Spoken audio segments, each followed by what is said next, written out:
ปากกาไม่ไหนเอาปากกาจดแล้วเพิ่นเอาหมูนี่ว่าก็นี่เอาแต่เฮ้ยปากกาจดเอาลายหมายเอานามเพดานเนี่ยเพดานนี่กิโลละอัน300บ่ใช่อันตารางเมตรละ300ลูกแก้วแถม2ก็200 500พอดีมาแล้วไม่เลี้ยงเขียนนี่เพิ่นกะกรรมการเขาก็อันนี้ตั้งใดเดี๋ยวตุลุกอ่านเพิ่นท่าฟังอยู่ทางบ้านนี่ว่าเพิ่นมาลูกโอ้แม่หลวงสายฝนจันกุลนะพี่น้องไหลปิงเนาะโอ้ขอบคุณเด้อพ่อหลวงสมบูรณ์ใจอารีนะจากวังขามป้อมฝ่ายแดงบ่ใช่สมทบทุนในการอุทิศบุญกุศลไปหาลูกสมาชิกอีกสมาชิกแล้วก็ชาปนกิจสงเคราะห์แล้วก็วังขามป้อมที่เพิ่นได้เสียชีวิตไปแถม100 บาทเด้อสาธุอันนี้พี่น้องหลายปิงพ่อหลวงสลายุทธแม่หลวงสายฝนจันกุลนะหนองพระขาวครับเป็นเจ้าภาพเพดาน1 ตารางเมตร300 บาทสาธุยินดีแม่หลวงเด้อนางสาวกรพันธ์วรพันธ์กันวรพันธ์เนาะถ้าอ่านผิดพลาดสมมาโดยจันกุลนะเน้อน้องเด็กหญิงชุดทิมมนไปเร็วนี่หนองพระขาวรับเพดานแถม1 ตารางเมตร300 บาทขอให้น้องทั้งสองมีสติพยาปัญญาเรียนหนังสือเก่งๆด้วยป้อนรัดแม่สีไม้โอ้ป้อเลี้ยงรัดมากะป้อเลี้ยงรัดแม่สีไม้หล่อทานหนองพระขาวป้อเลี้ยงรัดว่าถ้าบ่อนแน่จริงบ่ข้ามน้ำปิงมานายหนูเตรียมตานไปหาเทวบุตรเทวดาพอเกิดไม่เกิดเจ้ากรรมในเวรแถม100 บาทเดี๋ยวต้องการป้าหลังตูมเนอะป้อเลี้ยงรัดเดี๋ยวป้าหลังซุ้มกันนะป้อนรัดแม่สีไม้หล่อทานหนองพระขาวก็ตานไปหาป้อดวงแก้วแม่จำแม่ลำพันเนาะปลาปวนแล้วก็ป้อคำแม่คำหล่อทานแถม100 บาทเด้อสาธุเอามาเลยศรัทธาญาติโยมประจะร่วมทำบุญแม่อุ้ยแก้วเป่งปันร่วมสมทบทุนหลังคาวิหารพระเจ้าเนาะแถม300 บาทเด้ออันนี้ก็คือหมายความว่าแม่อุ้ยแก้วถ้าฟังอยู่ทางบ้านวันนี้พี่เนาะเพิ่นถ้าฟังทางบ้านพุทธาเป่งปันอันนี้เพดานแถม300 บาท1 ตารางเมตรแล้วก็ลูกแก้วแถม2รวมเป็น500 บาทเด้อวังขามป้อมเด้อขอบคุณเด้อแล้วก็มีเพิ่มเติมแถมพี่วังนี้พ่อหลวงเดชอบต.เดชแล้วก็มาเนาะพ่อหลวงเดชแล้วก็แม่หลวงอนงแก้วสุริยะวังขามป้อมตานเจ้ากรรมในเวรแถม1 2เด้อต่อไปใหม่มีนางสาวเรืองจิราพรเป่งปันก็ร่วมทำบุญจำนวนแถม100 บาทเด้อเขียนชื่อบ้านด้วยเด้อพ่ออาจารย์พ่อนานอุดมอันนี้รู้จักเพิ่นเป็นมคณายกของวังขามป้อมพ่ออาจารย์อุดมแม่วันนาอินตะสมปินตะสมวังขามป้อมร่วมทำบุญมาแถม100 บาทเด้อสาธุวันนี้เจ้าภาพในค่ำคืนนี้คืนรองคืนสุดท้ายก็ประกอบไปด้วยพี่น้องจากวังขามป้อมเจริญพรเจ้าวังขามป้อมมาแล้วตามมาก่อนแล้วก็พี่น้องศรัทธาจากบ้านดงป่าหวายมาวันนี้ด้วยแล้วก็พี่น้องห้วยเปายงห้วยโจ้มาแล้วห้วยโจ้ก็มาแล้วไร่บกบงบ่หลงแม็กเขาก็มาแล้วแล้วก็ร้านมาล่าหน้าบ้านแล้วก็มีร้านดาดฟ้าคาเฟ่แล้วก็โกดังรับซื้อลำไยสดอัมไพพันธ์ร้านปุ๋ยจักรพันธ์พาณิชย์ร้านปุ๋ยยาเจนนี่การค้าร้านสุชาดาพาณิชย์ร้านประเสริฐยางยนต์แล้วก็ร้านประดิษฐ์การช่างเนาะขอบคุณเนออันนี้เจ้าภาพนะคืนนี้ขานักทั้งนั้นเหมือนกัน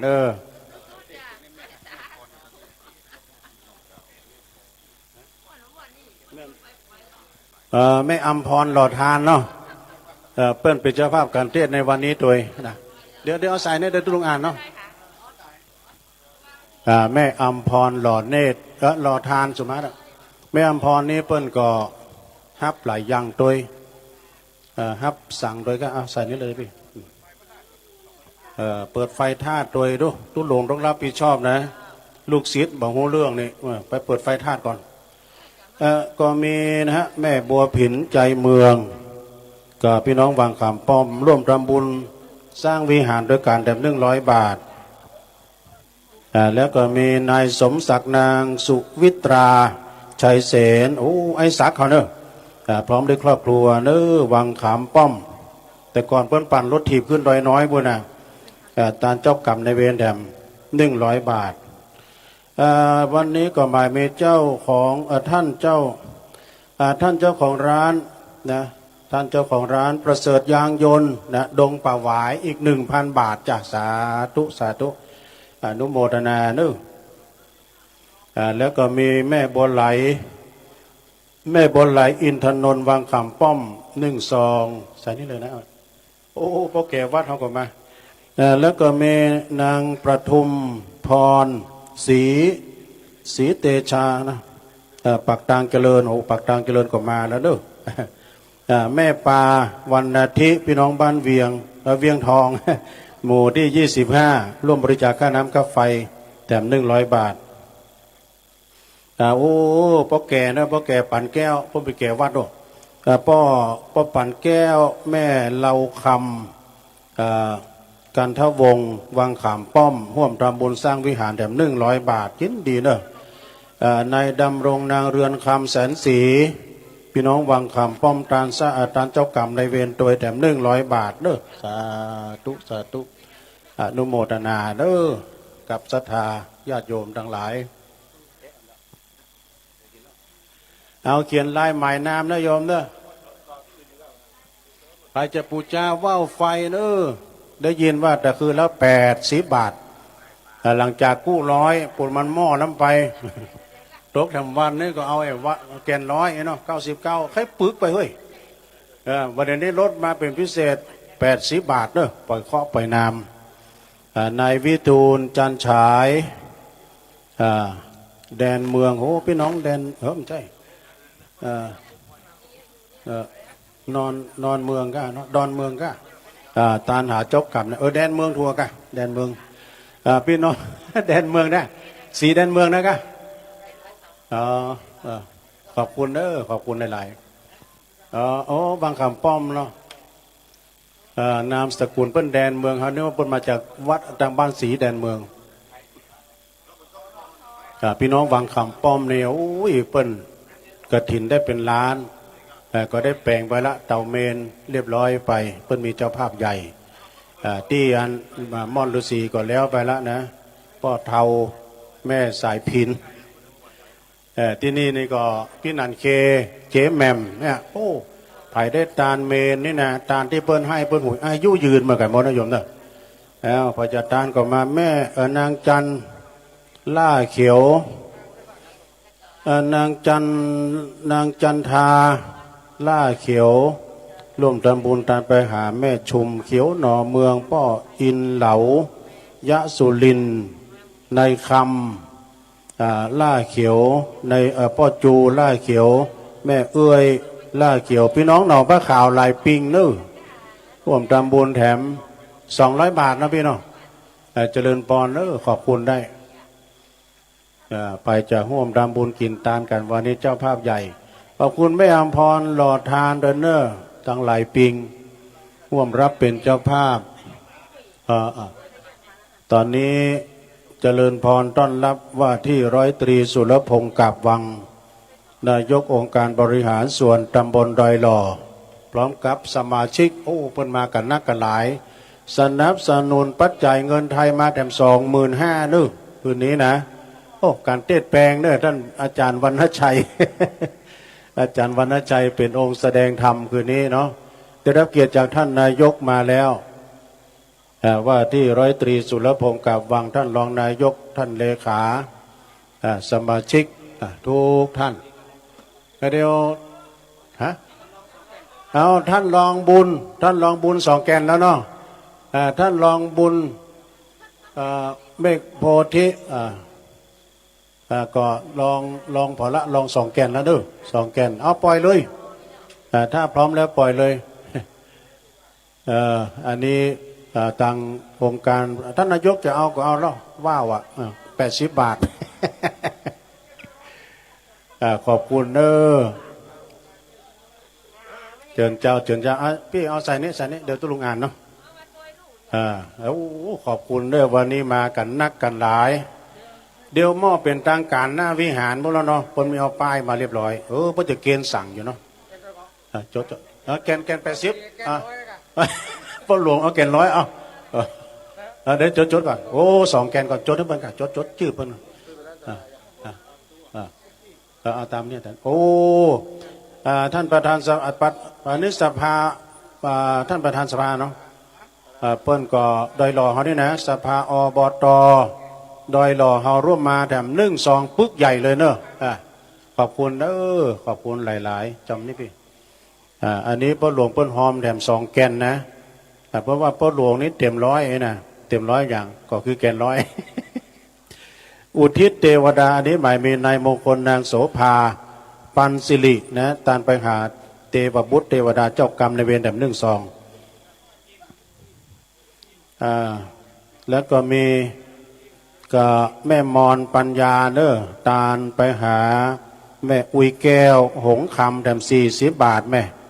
แล้วมาแถมอ่านละขึ้นไปแล้วของพ่อหลวงขึ้นไปแล้วโปรดงามขนาดนายกว่ารู้ท่านนายกงามขนาดน่ะเอาก็ ขึ้นไปแล้วเนาะนางสาวไพรินอินทยศวังขามป้อมอุทิศบุญกุศลไปหาแม่แสงอินทยศเจ้ากรรมในเวรแถม100 บาทเนอะในตอนนี้ก็ยังมีเพิ่มเติมนะฮะมีการเพิ่มเติมวันนี้ท่านนายกเพิ่นมามดพ่อหลวงเขาก็มาก็มีนายสมนางน้อยเพิ่มบุญมาเด้อร่วมทำบุญแถม200 บาทเนาะเจริญพรท่านนายกพร้อมสมาชิกขึ้นบนวิหารเด้อวันนี้เป็นเกียรติได้รับเกียรติอย่างยิ่งเลยท่านประธานสภาก็มาดูงามขนาดนะดูเอาแหมมา พ่อประพันธ์แม่บัวเกตขัดทาพี่น้องหนองบ้าขาวร่วมทำบุญมาแถม200 บาทเด้อบัดเจ้าแต่นั้นนายนิพนธ์จันยาก็เนี่ยเนาะพรมล่าพี่น้องวังคำป้อมตานหาเจ้ากรรมในเวรแถม100 บาทอันนี้หมายมีท่านประธานสภาเนาะนี่กะอีกมีตัวช่วยท่านประธานสภาองค์การบริหารส่วนตำบลดอยหลอนฮะพ่อหลวงสมหมายอิ่มจิตนะร่วมทำบุญมาแถม200 บาทเนอะโอ้ว่าวไฟเนาะพ่อหลวงเนาะแต่ว่าไฟขึ้นไปตะกี้แต่ขึ้นไปทำแกนแล้วพ่อหลวงนึกจำมีเพิ่มเติมนายอุทัยนางอามพรแสนใจวังขามป้อมเจ้ากรรมในเวรแถม1-2โอ้นี่500ค่ะอันนี้ปริชาติจันกุณะเนาะสมมาเด้อพี่น้องหนองพระขาวปริชาติจันกุณะหนองพระขาวทำบุญให้พ่ออุ้ยเสาแม่อุ้ยบุญมีจันกุณะแถม500 บาทเด้อสาธุอนุโมทนาขึ้นไปทำแล้วงามขนาดดู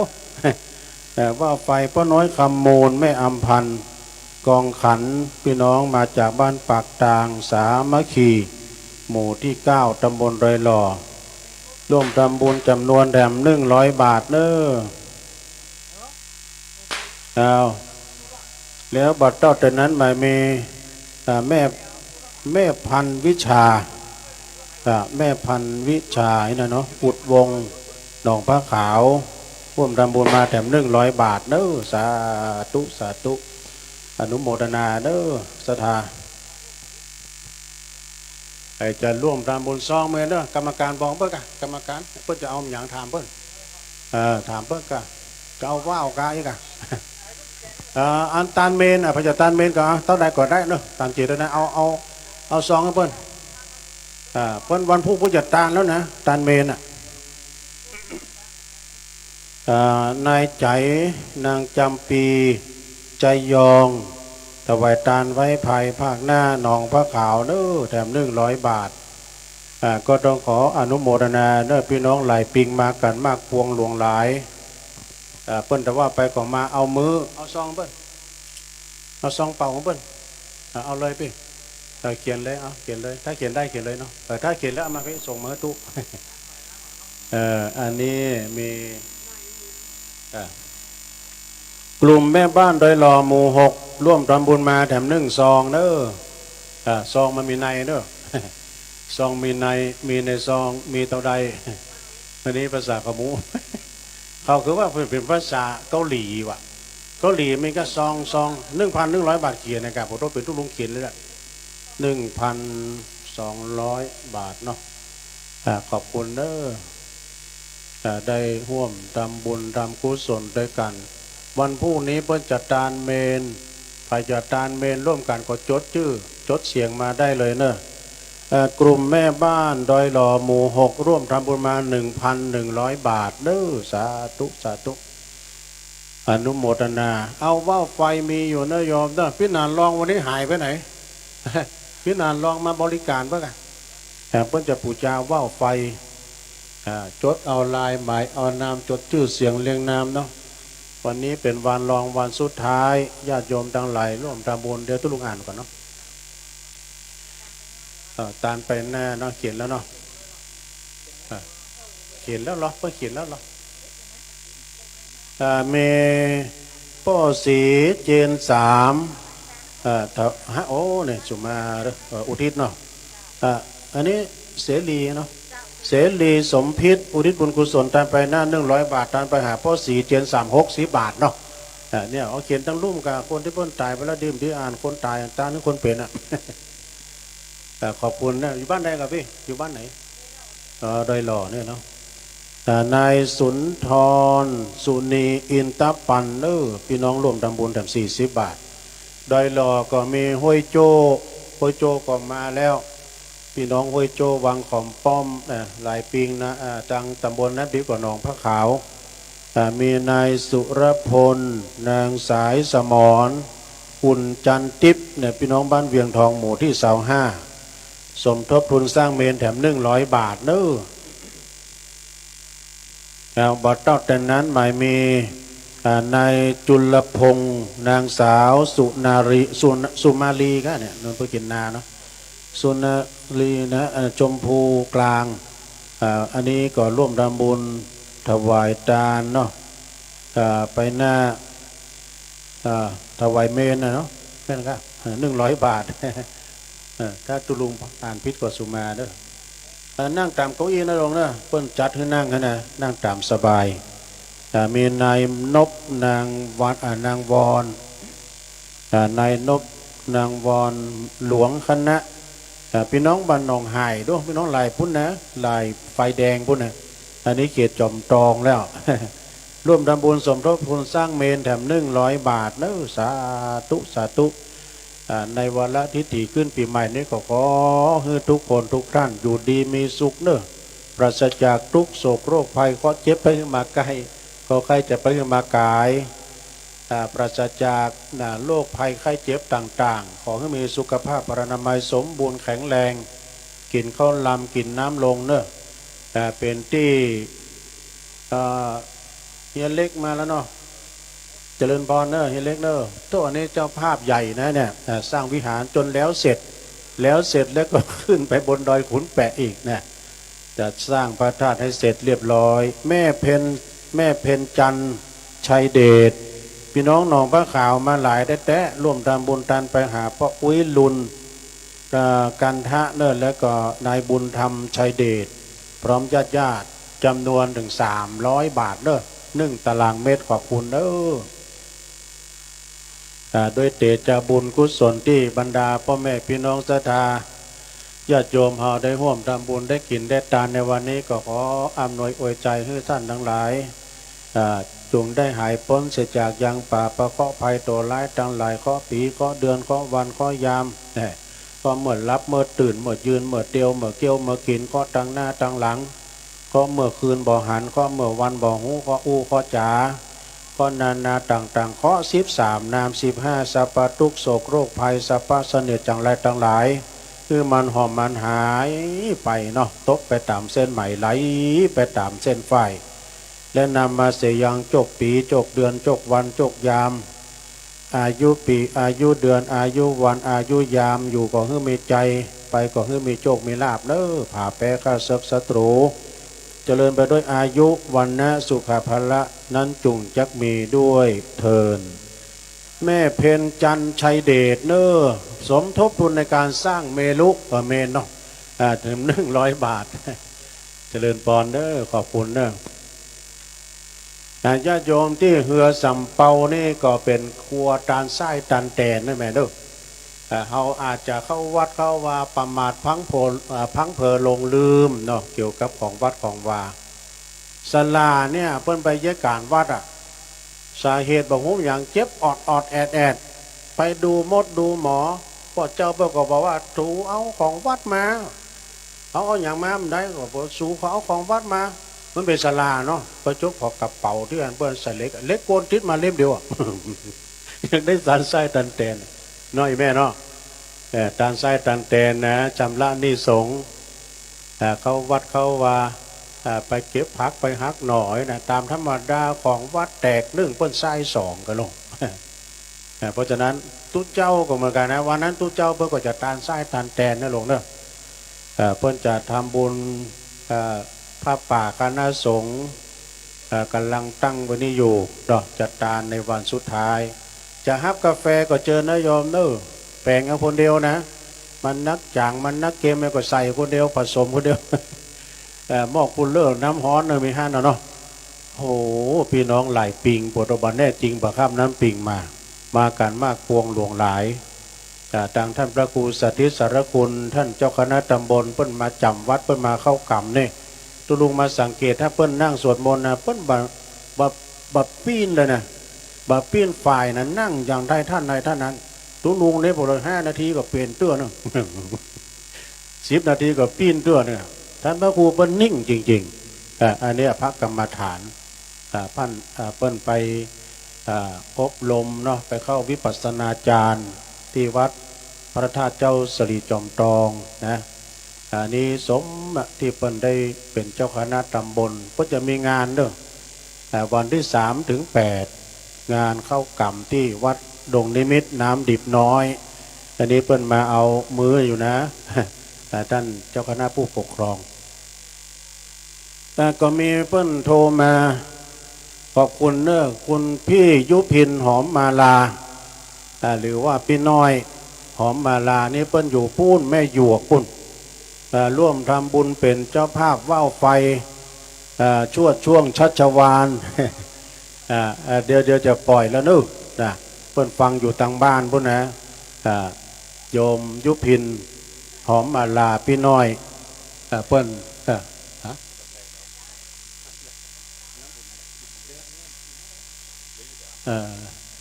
เอาญาติโยมไผ่ถ้ามีอันแม็ดก็มาเอาได้ด้วยโยมเด้อไปประมาทนะเดี๋ยวนี้ย้ำหนาวนี่มันสู้นะจะไปประมาทกาดอย่าตกเด้อต่อไปมีเพิ่มเติมเด้อศรัทธาญาติโยมนายปันนางประทุมกาสุยะอุทิศบุญกุศลตานไปหน้าเจ้ากรรมในเวรแถม60 บาทเด้อเท่าใดก็ได้แล้วมีเพิ่มเติมนางดงครานขามวันอุทิศบุญกุศลตานไปหาจิตตะดวงวิญญาณของนายสายขามวันแล้วก็นายไอก็นะนายใสก็นายไอขามวันนะหรือว่าแล้วก็มีพ่อถาแม่ต้ากาสุยะโดยแถม100 บาทนะขอบคุณเด้อคนเขียนไม่ได้อ่านคนอ่านไม่ได้เขียนก็ย่อมจะผิดพลาดเป็นธรรมดานะแต่ตุ้ลุงก็เดาได้ก็ได้จบป .4 ไม่มีเส้นมีแม่อุ้ยอุดวงอันนี้ก็หนองผ้าขาวร่วมทำบุญแถม50 บาทที่นี่ง่ายค่ะตัวหนังสือมันใหญ่ดีในวันนี้ก็เป็นรองวันสุดท้ายนะโยมเนอได้ร่วมทำบุญทำกุศลได้กินได้ทาน ร่วมทำบุญโดยการด้วยเดชบุญกุศลที่บรรดาพ่อแม่พี่น้องศรัทธาสาธุชนญาติโยมทั้งหลายวันปีใหม่นี่ก็ขอให้ศรัทธาญาติโยมเนาะแต่ละวัดนี่เขาก็ไปทำบุญที่วัดขึ้นสักราชปีใหม่ว่าต้องไปเขาดาวด้วยไหนเนาะเขาหลามบ้านเขาเนาะ เผา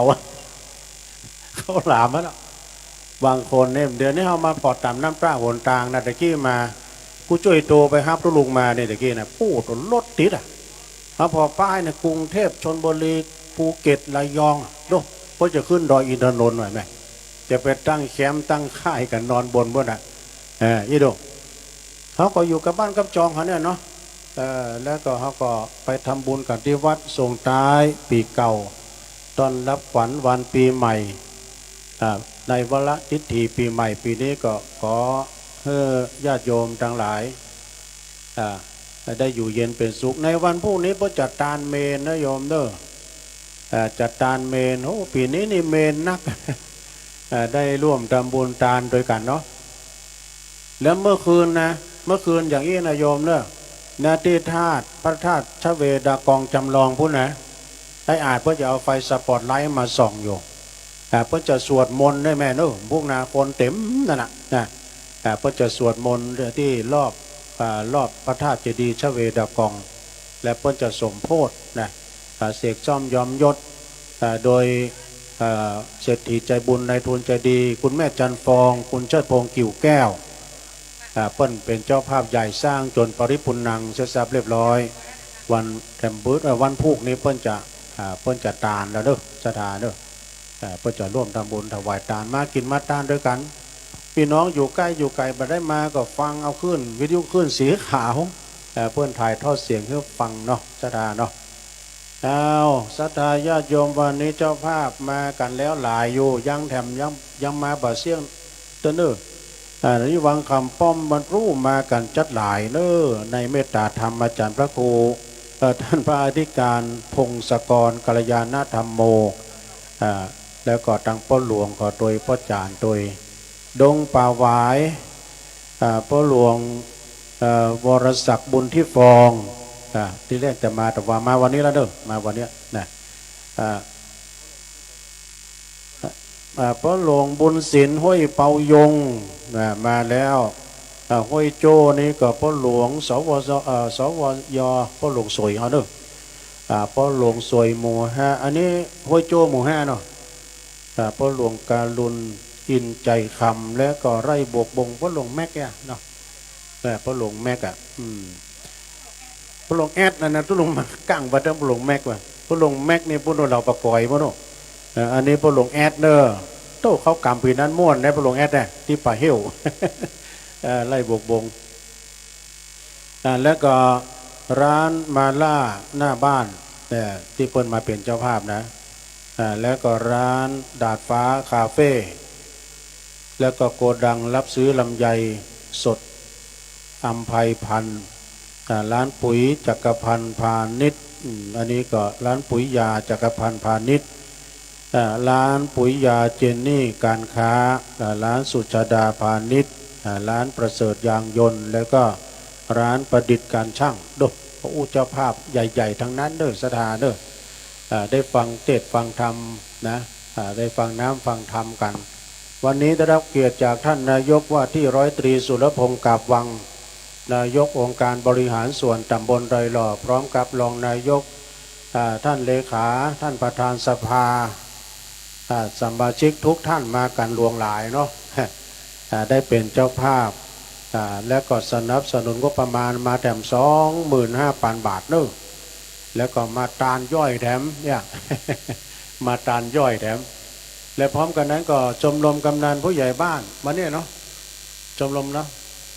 ชมรมกำนันผู้ใหญ่บ้านเพราะว่าเป็นนักบอกกับตัวลุงนี่พวกกำนันเจ้านี่ก็มาถ้าจำแม่นยังเหมือนแน่นอน50 เนอะอาจจะเป็นวันพุกนะเนาะถ้ามาวันนี้ก็เป็นวันพุกวันสุดท้ายมันพุกดำวันนะหนูพุกดำวันนึงเพิ่นจัดตานเตาเผาเตาเมนตัววันพุกนี้นะแล้วก็กรรมการเพิ่นบอกว่าวันพุกนี้เพิ่นจะชาปนกิจกุยเนอะ ปุ๋ยหยวกอายุ150 ปีวันนั้นที่129 ปีเนาะ129 ปีเนี่ยเพิ่นมีเคล็ดลับนะอีแม่เขาถ้าหากว่ากล้วยนี้มันงอกมันเงยมันออกมาเมื่อใดคนเจ้นจะตายด้วยเพื่อเผากล้วยให้มันแล้วก่อนให้มันไหม้ไปก่อนโอ้อยู่ดีมีสุขเนอะบ้านเลขที่บ้านน้อย394ของอุ้ยกล้วยเนอะนะครับฉะนั้นก็คณะสัทธาเขาเนอะการเจ็บเป็นเย็นอุ่นเกิดแก่เจ็บตายนี่มันถึงมีเป็นธรรมดาสดาญาติโยมทั้งหลายเพราะว่ายากดีมีจนคนรวยคนบ่รวยคนจนคนรวยไม่ช้าก็ม้วยมรณาคนดีคนบ้าไม่ช้าก็ตายเหมือนกันไผจะไปอยู่กำฟ้าไอ้แม่เว้ยคนนี้ไปอยู่กำฟ้าฟ้าอยู่กำคนคนตายฟ้ายังอยู่ฉะนั้นทำกับไปเรื่องคุณงามความดีเนาะทำไปเรื่องมาวันนี้ก็ได้ดีเหมือนกันหมดนะขอบุญพระคุ้มครองเทวบุตรเทวดารักษาเทวดาคุ้มครองนะท่านนายกเขานี่เพิ่นเสียสละเพิ่นยังมาเนาะเพราะว่าวัดม่อนห้วยแก้วเนี่ยโยมท่านพระครูกัลยาณปราโมทนี่เพิ่นปั้มเปงปรมีธรรมพลิกจากแผ่นดินที่มันค่อยมีมสั่งนะเอาเลยบอกพวกหลวงแดงเหมือนกันเนี่ยอันนี้เพิ่นก็ผู้ช่วยก็มาพ่อเนอผู้ช่วยมาช่วยกันพ้องฉะนั้นก็คณะสัทธาญาติโยมทั้งหลายจาติจัลลาปยาธิมรณะนะเกิดแก่เจ็บตายนี้เป็นเรื่องธรรมดาโดยเตจบุญกุศลที่พี่น้องได้มาทำบุญวันนี้นะแต่ก็ขอให้ท่านปลดทุกข์สนุกสุขแสนสมบัติเมืองแมนเขตแคว้นแห่งห้องคุณแก้วทั้งสามติดตามปกป้องสมดั่งกำปอนสี่ครบพี่น้องหมู่เฮาจงได้ประพบประสบสิ่งอันอภัยขอให้มีอายุยืนยาวเข่าใสมีผิวพรรณวัยสดใสตัวหน้าพละขันแข็งบ่าแหงแข็งกล้าสติปัญญาเปลืองวิทย์คือสมพระทรงจำนงดังคิดอย่าวิทย์ขาดอันการเงินขอให้มีลาภยศปรากฏสรรเสริญรุ่งเรืองจำเริญฮับเงินยิ่งขึ้นเนี่ยแม้นว่าค้าขายลงเหือน้ำตื้น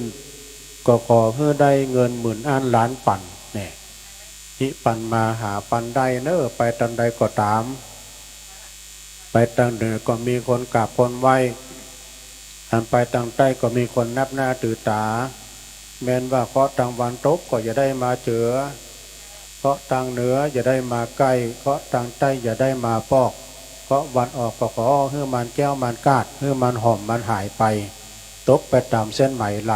ไปตามเส้นฝ้ายเนอะขณะนี้เป็นเวลาอยู่1:02 นาทีนะ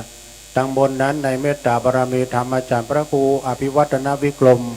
ถ้าว่าเปิ้นพร้อมเปิ้นจะได้ดำเนินรายการตังบนถ้าเปิ้นพร้อมเปิ้นจะต่อยไม้กุ๊กกุ๊กลุงจะยุดทันทีนะแสดงว่าเปิ้นจะทำพิธีกำลัง2:03 นาทีเนอะศรัทธาญาติโยมก็มากันนักกันหลายเอาจดเอาลายหมายเอานามจะไปลืมนะโยมเนอะวันสุดท้ายวันที่30ร่วมทำบุญนะส่งท้ายปีเก่าเพิ่นจะออกกรรมวันนั้นแล้วนะจะออกกรรมในวันที่30ลายที่เนาะศรัทธาเนาะเพิ่นเข้ากรรมกิจกรรมหัวเลี้ยวหัวต่อเนาะในวันออกกรรมนี่นะหลายที่แม่คำกุยแก้วพี่น้องบ้านดอยหล่อหมู่6ทำบุญทานไปหาจิตตะดวงวิญญาณของพ่ออุ้ยศรีกุยแก้วนายสมเพชรกุยแก้วแถม100 บาทโอ้เอี้ยนนะอ่านง่ายตัวหนังสือใหญ่ดิแม่คำกุยแก้วบ้านดอยหล่อหมู่6ตาลไส้ตาลแตนจำนวนแถม100 บาทขอบคุณแม่คำให้อยู่ดีมีสุขเนาะปนเคาะปนนามเคาะ13นาม15สัพพทุกโศกโรคภัยสัพพะเสนียดจังไรต่างหลายคือมันหอมมันหายไปนะคือมีความสุขกายสบายใจตลอดปีและตลอดไปอาจารย์พระครูสุเมธว่าขอให้อายุยืนนะการถ้าว่าอายุยืนแล้วอย่างอื่นต้องถามนะ สุขภาพก็จะสมบูรณ์แข็งแรงเนาะร่างกายสมบูรณ์แข็งแรงจิตใจก็เป็นสมาธิบ่มีกิเลสบ่มีโทสะยิ้มอยู่สุยจะยิ้มวันข้ามนะถ้ายิ้มวันข้ามเนี่ยส่วนปรุง ก็ต้องยินดีกับพี่น้องศรัทธาเนอะที่เพิ่นมากันหลวงหลายวันนี้รู้สึกว่าก็องค์การบริหารส่วนตำบลนี้จัดหลายแล้วนะท่านนายกเพิ่นนำมาเนาะแล้วก็ชมรมกำนันผู้ใหญ่บ้านพี่น้องทางหนองพระขาวนะลูกหนองพระขาวนี่บทยึดปลำไปแล้วก็ เพิ่นมาหลายได้กับทางพี่น้องทางในหมู่บ้านเฮาแถมเนาะวันพรุ่งนี้ก็มีการใส่บาตรหยาดคุก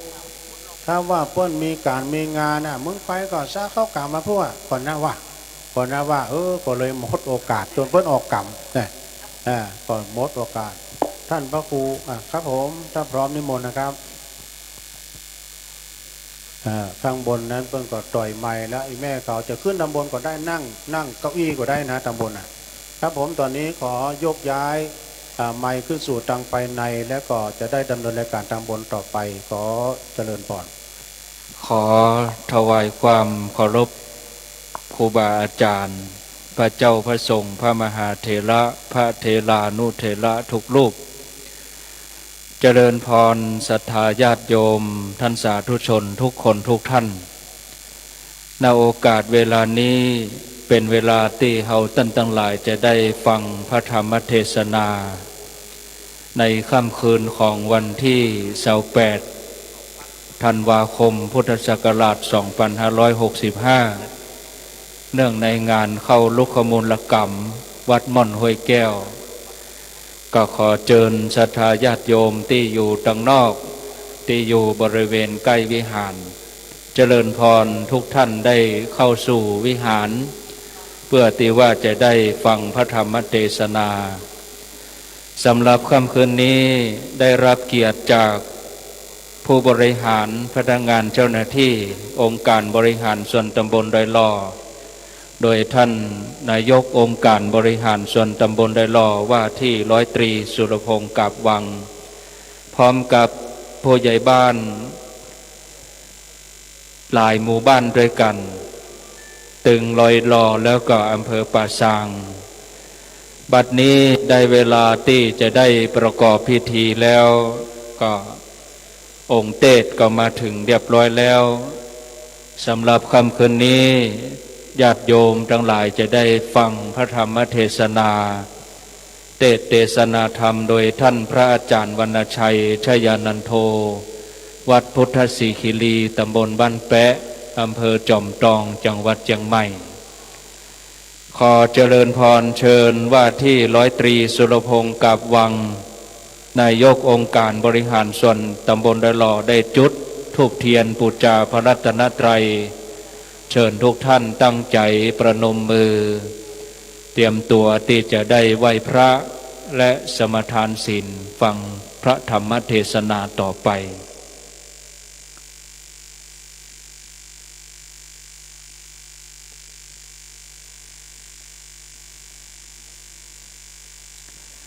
หลังจากที่ท่านนายกองค์การบริหารส่วนตำบลดอยลอได้จุดธูปเทียนบูชาพระรัตนตรัยเรียบร้อยแล้วผู้ใหญ่บ้านญาติโยม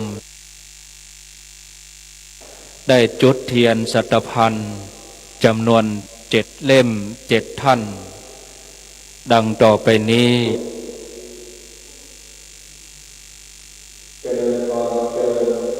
จรูนอินใจคำปหลวงบ้านหมู่ที่5บ้านห้วยโจจุดเทียนสัตพันธ์เล่มที่1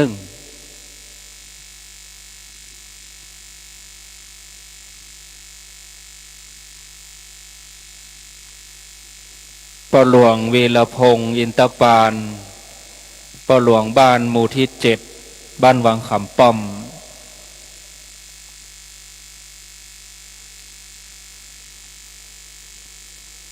ปหลวงบุญศิลป์ปันมาเรือนปหลวงบ้านหมู่ที่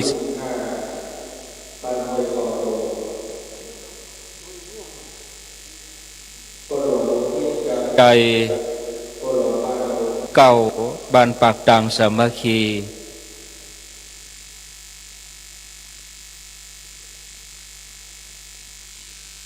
ปหลวงเอกรินทร์ชัยสิทธิ์ปหลวงบ้านหมู่ที่26บ้านไร่บวกบง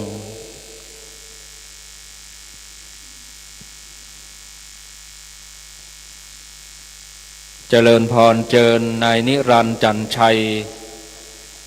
ผู้อำนวยการกองสาธารณสุของค์การบริหารส่วนตำบลไรหล่อจุดเทียนเล่มที่6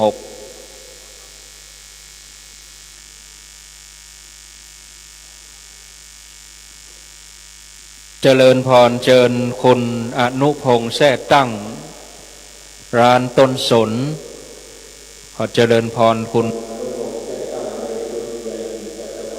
ที่7โยมอนุพงษ์แท้ตั้งหรือว่าโยมเล็กเป็นผู้ที่อุปถัมภ์สร้างวิหารวัดม่อนห้วยแก้วรวมแล้ว12ปีญาติโยมท่านทั้งหลายคุณอนุพงษ์แท้ตั้งพร้อมกับคณะญาติธรรม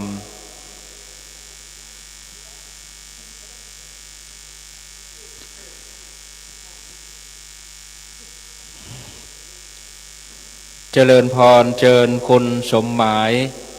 อิ่มจิตประธานสภาองค์การบริหารส่วนตำบลไดหล่อได้จุดเทียนส่องธรรมณองค์เตศขอเจริญพร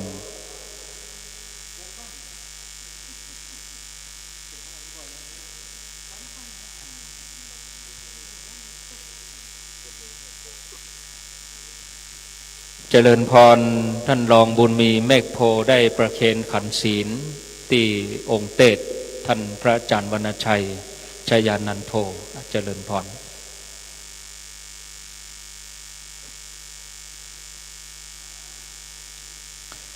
วันนี้เจ้าภาพกันเตศอนุโมทนาแม่อำพรหล่อทานพร้อมพี่น้องศรัทธาบ้านหนองผาขาวได้ตั้งกุศลเจตนาเป็นเจ้าภาพกันเทศในคืนนี้อนุโมทนาโดยเชิญทุกท่านได้ตั้งอกตั้งใจ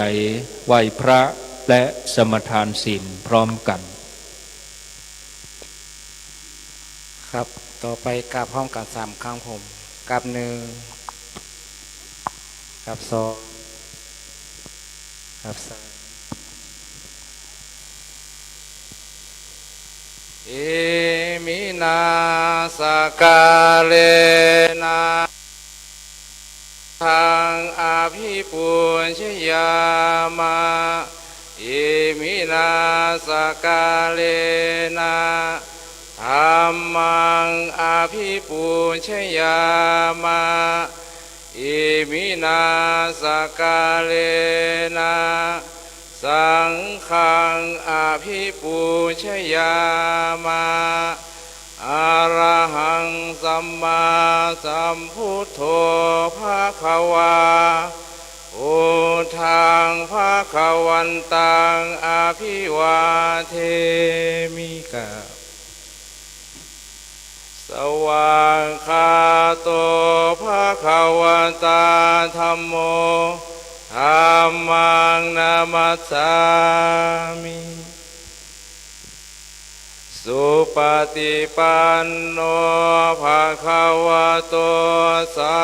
วกสังโฆสังฆังนามามิสมาทานศีลพร้อมกันครับผมมายังพันเตวิสุงภิสุงลักขณาทายะติสะลาเนนะสหปัญจศีรานิยจามาทุติยามปีมะยังพันเตวิสุงลักขณาทายะติสระเนนะสหปัญจศีรานิยจามาตาติยามปีมะยังพันเตวิสุงลักขณาทายะ ติสารเนนะสหปัญจศีรานิยาจามา นะโมตัสสะภะคะวะโตอะระหะโตสัมมาสัมพุทธัสสะนะโมตัสสะภะคะวะโตอะระหะโตสัมมา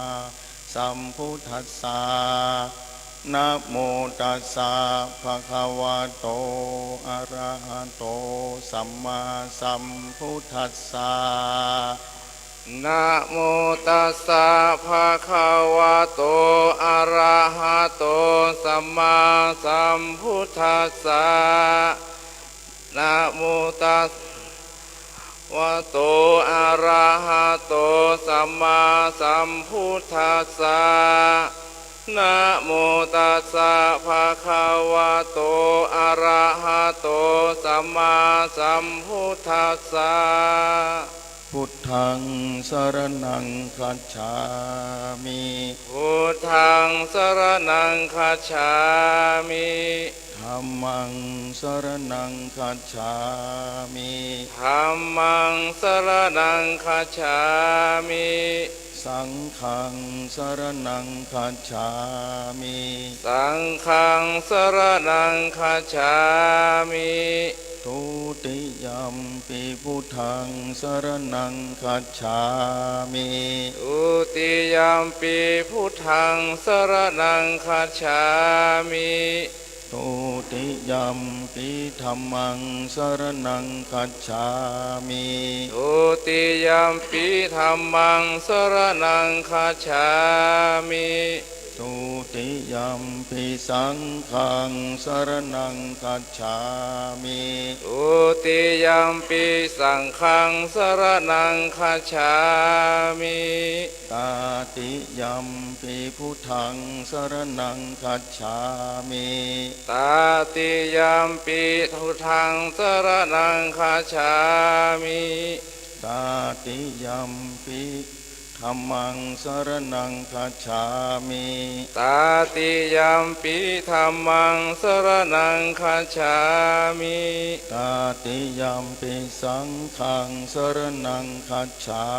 มิ ตาติยัมปิสังฆังสรณังคัจฉามิ ติสรณะขมนังนิธิตา อามะพันเต ปานาติปาตาเวรมณีสิกขาปะตังสมาธิยามิ ปานาติปาตาเวรมณีสิกขาปะทังสมาธิยามิ อาทินนาทานาเวรมณีสิกขาปะตังสมาธิยามิ อาทินนาทานาเวรมณีสิกขาปะทังสมาธิยามิ กาเมสุมิชาจาลาเวรมณีสิกขาปะตังสมาธิยามิ กาเมสุมิจฉาจาราเวรมณีสิกขาปะทังสมาธิยามิ มุสาวาทาเวรมณีสิกขาปะตังสมาธิยามิ ปาทาเวรมณีสิกขาปะทังสมาธิยามิ สุราเมรยะมัชฌะปมาทฐานาเวรมณี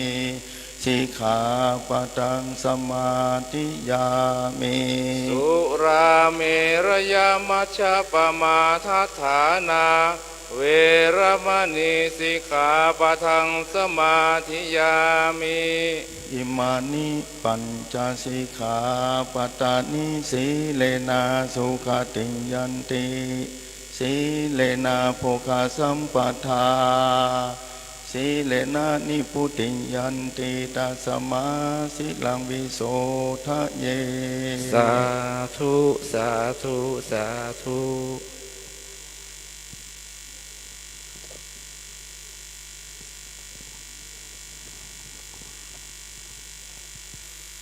นิ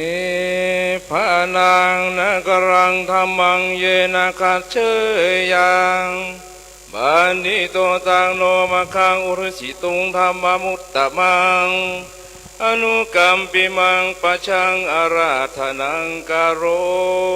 มา นะโมตัสสะภะคะวะโตอะระหะโตสัมมาสัมพุทธัสสะนะโมตัสสะภะคะวะโตอะระหะโตสะสะภะคะวะโตอะระหะโตสัมมาสัมพุทธัสสะสุโขปุญญสะภูจโยติติกราบไหว้สาถวายความเคารพพระรัตนตรัยเจ้าแก้วตั้งสัมปการเป็นอย่างยิ่งขอกราบไหว้สาถวายความเคารพท่านพระครูสถิตสารกุลวัดหนองผาเขาซึ่งเป็นประธานสงฆ์ในค่ำคืนวันนี้พร้อมทั้งพระมหาเถระเจ้าครูบาอาจารย์เจ้าพระภิกษุสงฆ์กุตนกุองค์ที่ได้มาประพฤติปฏิบัติวัดอันดีงามในค่ำตลอดมาจนถึงค่ำคืนวันนี้เป็นอย่างยิ่งเจริญพรนายกองค์การบริหารส่วนตำบลดอยหล่ออำเภอดอยหล่อจังหวัดเชียงใหม่ข้าราชการทุกภาคส่วนเจริญพรคณะศรัทธาผู้ใจบุญทุกท่านที่มาร่วมทำบุญและฟังเทศน์ในค่ำคืนวันนี้เก้ากับผมอัตมาภาพพระวรรณชัย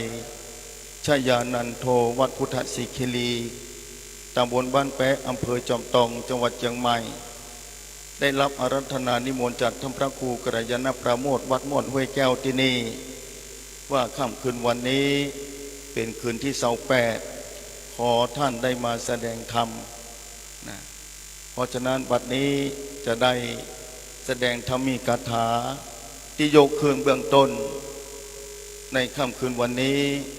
ญาติโยมศรัทธาผู้ใจบุญที่เดินทางมาร่วมทำบุญฟังเทศน์ในค่ำคืนวันนี้เป็นเพราะว่าคณะศรัทธานั้นเข้าใจและศรัทธาต่อพระรัตนตรัยและเข้าใจเป็นอย่างยิ่งว่าบุญนั้นเป็นสิ่งที่มีค่าสำหรับพวกเก่าเลยต้องสั่งสมไว้เป็นอย่างยิ่งเพราะบุญนี้ที่ทุกคนได้หูจักได้ยินอยู่ตลอดเวลาเจ้าพุทธทั่วโลกว่าสามารถที่จะหนีบุญได้จะต้องได้ยินตลอดเวลาทุกคนหนีบุญบ่พ้นทุกคนต้องอาศัยบุญเป็นที่ตั้งทุกชีวิตในโลกนี้แม้จะบ่ฮู้จักบุญก็ตามแต่เขาเหล่านั้นย่อมใจบุญเป็นอยู่ดีย่อมอยู่ด้วยบุญเป็นอย่างยิ่งในบรรดาเจ้าพุทธบุญญาเขตพระรัตนตรัยแม้จะบ่ใช่บุญญาเขตพระรัตนตรัยก็ตามต่างประเทศเล่าในโลกนี้มีกี่ประเทศคนที่ได้ศรัทธาพระพุทธศาสนามีเท่าใดบัดนี้ในโลกนี้พระพุทธศาสนาตกอยู่อันดับ4แล้วกระนั้นศรัทธา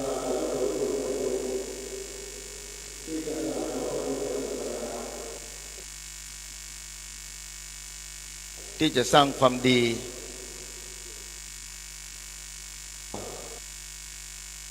นี้มีความจำเป็นต่อชีวิตเป็นอย่างยิ่งบุญกุศลนี้มีความจำเป็นต่อการดำเนินชีวิตในโลกนี้ทุกคนจะต้องเดินทางบ่มีที่สิ้นสุดเถอะเพราะว่าระยะทางอันยาวไกลของชีวิตจะต้องเดินทางไปสู่ความพ้นทุกข์ในเขตวัฏสงสารนี้ธุระกันดารหลายคนที่เกิดมาในโลกนี้ณตอนนี้ศรัทธาผู้ใจบุญที่มานั่งอยู่ทุกคนนี้ล้วนแต่มีบุญกุศลทั้งนั้นว่าเต้าแต่นั้นพระมหาเถระเจ้าครูบาอาจารย์เจ้านี้ ล้วนแต่เป็นผู้ที่มีบุญญาธิการมาประพฤติวัดปฏิบัติธรรมเป็นเนื้อนาบุญฮือญาติโยมศรัทธาสาธุชนการจะได้หานผ้ากาสาวพัดปัจจัยของง่ายเหมือนกันเป็นบุญอย่างยิ่งของผู้ที่ได้หารเป็นบุญอย่างยิ่งของทุกคนที่มีโอกาสได้ทำบุญขึ้นชื่อว่าบุญนั้นทุกคนทั้งหูแล้วต้องการแม้กระทั่งบางคนหูจากบุญยังต้องการบุญจากบุญแล้วต้องการอย่างใดนั่นคือต้องการความสุขต้องการความสะดวกต้องการความสบายความสะดวกสบายนี้ทุกคนก็ต้องการในชีวิตบอกว่าตั้งแต่เกิดมาตั้งแต่น้อยจนถึงหมดอายุขัยสาธุชนผู้ใจบุญทุกท่านที่เกิดในโลกนี้ล้วนแต่ต้องการบุญกุศลชีวิตนี้หนีบุญมาได้เลยบางคนยังหูจักบุญแต่ต้องการบุญอยู่ดีแต่เพิ่นบ่ได้ห้องว่าบุญห้องว่าต้องการความสุขต้องการความดีต้องการความเจริญต้องการความสมหวังในชีวิตต้องการประสบความสำเร็จสิ่งที่ต้องการนั้นแม้จะได้มาด้วยบุญเก่าบ่สามารถจะหูได้คนเกิดมาแต่ละที่ในโลกนี้ไปเกิดต่างแดนต่างประเทศเกิดในประเทศไทยก็ตามย่อมต้องอาศัยบุญเป็นที่ตั้งการเกิดมาในโลกนี้ของมนุษยชาติทุกคนในโลกนี้ 6,000 ถึง 7,000 ล้านคนทุกคนต้องมีบุญของตัวเขาไม่ใช่ได้เกิดง่ายๆการได้เกิดมาเป็นมนุษย์อัตภาพนี้เป็นสิ่งที่ยากหนักหนาแล้วยิ่งถึงวันนี้เกิดมาแล้วอายุไม่ใช่ยืนบางคนก็บัดถึง100 ปีแต่กี้วันนี้บัดได้มีโอกาสมาทำวัดสวดมนต์เพราะกำลังเคลียร์เรื่องคนที่ตายจากไปละทิ้งลูกไว้4 ปีกับ2 ปีบ่มีโอกาสได้ไปพบพระปีใหม่ที่จะมาถึงนี้สักกรรม2566ที่จะมาถึงเหลือเมื่อกี้วันแล้ววันนี้2554วันที่28ศรัทธาผู้ใจบุญนั่งอยู่ที่นี่พิจารณาแล้วเหลือเมื่อกี้วันแทนที่จะได้พบพระปี2566บ่ถึงสักกรรมวันนี้แต่เจ้าได้เสียลงไปแล้วเนี่ยความบัดเที่ยงบัดแน่นอนของชีวิตเพราะฉะนั้นบุญเนี่ยมีความจำเป็นต่อทุกคนข้าราชการที่นั่งอยู่ที่นี่ทุกคนล้วนแต่อาศัยบุญของตัวเก่าบางคนนี้ได้เกิดมาแล้วต่างกันไปถ้าถามว่าบุญนี้เกิดขึ้นอย่างใดบุญอยู่ที่ไหนอยู่อย่างใดบุญมีลักษณะอย่างใดหลายคนที่ต้องการรู้บุญก็คือความสุขบุญคือความดีบุญคือความสะดวกความสบายบ่มีขัดตกบกพร่องบ่มีอัตคัดขัดสนดำเนินชีวิตไปได้โดยความสะดวกนั่นคือได้รับบุญกุศลอำนวยผลให้อย่างนี้ที่สถานนั่งอยู่ในที่นี้วิหารหลวงใหญ่หลังนี้สถานทุกคนกำลังมองพออยู่เมื่อ20 ปีก่อนเก้ากับผมอัตมาภาพได้หูจากท่านพระครูกัลยาณประโมทในนามท่านอาจารย์สมบังกัลยาโนมานั่งอู้การใต้ต้นไม้ว่าท่านอาจารย์วิหารหลังนี้นี่บ่ฮู้อนาคตต่างหน้าจะเป็นอย่างไรบ่ฮู้เนี่ยหลังคาหัวมดบ่ใช่เป็นแบบนี้เมื่อ20 ปีก่อนหูจากท่านขันแรกเพราะคณะศรัทธาที่บนดอยพ้นได้ลงมาเรียนหนังสือที่นี่เท่ากับผมตมาภาพนั่งรถเมล์แลขวาลูกเจียงใหม่มาวิหารหลังนี้ของภายก้ามุงหลังคาสูงขนาดนัก เมื่อใดจะแล้วเนาะให้หันโดดเด่นดีแท้ให้หูจากเจ้าอาวาสในที่สุดได้หูจากท่านเจ้าจนได้มานั่งโอ้กันคงบ่มีปัญญาแล้วท่านอาจารย์เจ้าภาพแต่ละไปก่อนแล้ววิหารหลังนี้โดดเด่นอยู่แบบนี้มืด8 ด้านยากแก่การจะเข้าใจภายบ่เกิดได้ณตอนนี้ที่ศรัทธาพอหันอยู่ต้องจะงบเท่าใดลูกที่ไหนมามีกระหังนะพึ่งทั้งนั้นอยู่นี่50 กว่าหางตะก่อนต่อมาเองก็คิดบ่ถึงเลยว่าณวันนี้ได้สำเร็จลุล่วงมาแบบนี้อาศัยอันอย่างเป็นที่ตั้งก็อาศัยบุญกุศลศรัทธาถ้าถามว่าท่านพระครูกัลยาณประโมทนี่เอาบุญที่ไหนมาคือสร้างวิหารหลังนี้ถ้าพอไปแล้วราคาบัจจัยน้อยว่าต่ำกว่า30-40 ล้านถ้าตอนนี้ท่านก็พยายามทำไปด้วยความอดทนขันติบารมีด้วยบุญเก่าที่สั่งสมมาล่มพระกาสาวพัฒน์มีก้ามหาศาลท่านก็อยู่ไปบ่เคยนึกว่าจะแล้วก็ผมอาตมาภาพเพียงก็คิดเมื่อใดจะแล้วต้องใจเงินบัจจัยน้อยๆแล้วท่านเอาที่ไหนมาแต่งมาสร้างที่นาเพิ่นก็บ่มีสวนให้เดียวเพิ่นก็บ่มีลูกที่ไหนมาศรัทธาคู่คนเมืองการที่นั่งอยู่ที่นี่บางคนมีให้มีสวนมีนามีกิจการต่างๆแต่ให้นากิจการต่างๆของศรัทธาผู้ใจบุญล้วนแต่เคยสั่งสมมาไว้ต้นไม้แต่ละต้นที่ออกหน่วยในขณะที่ปลูกเอากับบาหันว่าหน่วยมันลุกในดินขึ้นมาเมื่อใดเวลาจะออกดอกออกผลแต่เจ้าของต้นไม้ผลไม้รากไม้ของแต่ละเจ้าของสวนก็ดีต้นไม้ต้นใดต้นหนึ่งก็ดีที่เจ้าของปลูกไปแล้วระยะเวลาหื้อหน่วยหื้อผลออกดอกออกผลนั้นต่างกันไปแต่เวลาฝังลงในดินแล้วเมล็ดของต้นไม้ชนิดใดชนิดหนึ่ง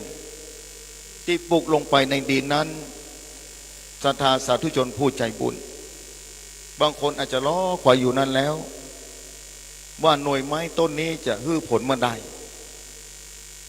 แต่ในขณะเดียวกันบางครั้งบางคนปลูกไปแล้วไม่ได้สนใจปลูกไปตามหน้าบุญปลูกไปตามนั้นบางคนอาจจะปรารถนาฮื้อสัตว์น้อยสัตว์ใหญ่ได้กินได้ล่มไม้ชายคาพื้นใบไม้สัตว์น้อยสัตว์ใหญ่มาอยู่มาสายล่มที่ออกใบสีเขียวยามความชุ่มเย็นเป็นสุขคือสัตว์ต่างๆนี่ก็ได้บุญแล้วแค่ปรารถนาเต้าอีแต่ว่าใจเต้าอันพอออกหน่วยมาแล้วหน่วยลูกที่ไหนมาเนี่ยแต่ละคนที่นั่งอยู่ที่นี่ก็ดีที่ฟังอยู่ที่บ้านก็ตามศรัทธาสาธุชนผู้ใจบุญทุกคนเวลาสร้างสมอบรมบารมีนี่ปัจจัยจะเกิดขึ้นง่าย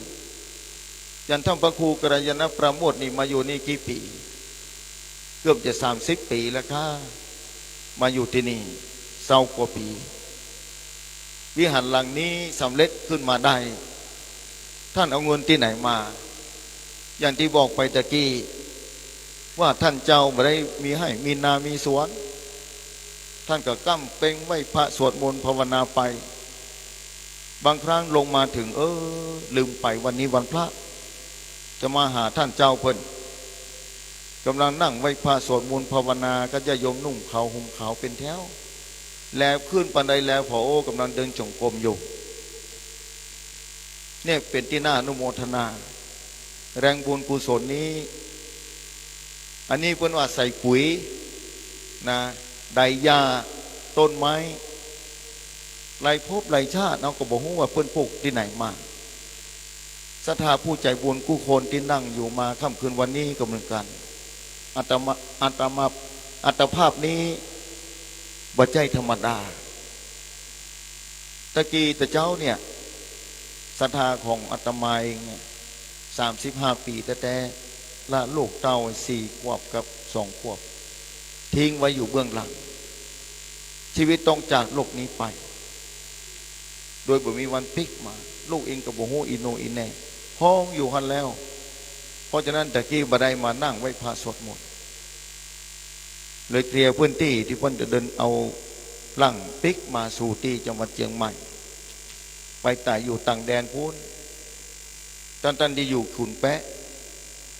นะตำบลบ้านแปะพูนเพราะฉะนั้นที่ตายไผก็บ่ฮู้นะแล้วแต่บุญวาสนาของแต่ละคนแต่ละท่านกำหนดกฎเกณฑ์บ่ได้บุญเหมือนกันบางคนนี่ท่านอาจารย์บุญบ่มีเพิ่นบอกกรรมบ่มีบาปบ่มีแล้วโยมเตียวไปเตียวมาอยู่แบบนี้อันนี้แหละคือบุญอยู่ที่ไหนร่างกายของโยมนั่นแหละบอกลองพอสัตว์น้อยสัตว์ใหญ่เพิ่นบ่มีโอกาสได้มาเป็นมนุษย์เพิ่นลำบากก็โอ้ลำบากท่านอาจารย์นั่นแหละแล้วโยมบ่มีบุญกะแกยืนกระดังอยู่หั่นน่ะคึดเนี่ยแล้ววันนี้โยมจะไปไหนจะไปสวนกระหล่ำกะสวนกระหล่ำปีนี้ราคาเท่าใดราคา5 บาทครับแล้วได้แบบนี้กูปีก่อนบ่ได้กูปีบางปีก็ได้บางปีก็บ่ได้ยังบ่ได้กูปีขณะที่ปลูกเหมือนเดียวกันกูปีมันบ่แน่นอนเพิ่นบอกอย่างเดียวกันน่ะบุญกุศลจะส่งผลมาให้เฮาต่างกันบางคนเนี่ยพระมหาเถระเจ้าที่ศรัทธาสาธุชนผู้ใจบุญนั่งหันอยู่นี่เป็นบุญของศรัทธาที่ได้หันนี่บุญสร้างมาทั้งนั้นศรัทธาสาธุชนต่างหลาย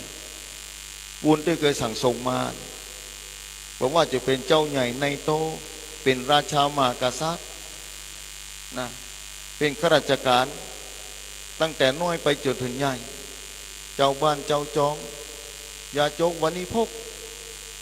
ล้วนแต่มีบุญทั้งนั้นบุญที่ไหนท่านอาจารย์ผมนี่ตุกขนาดนักตึงวันนี้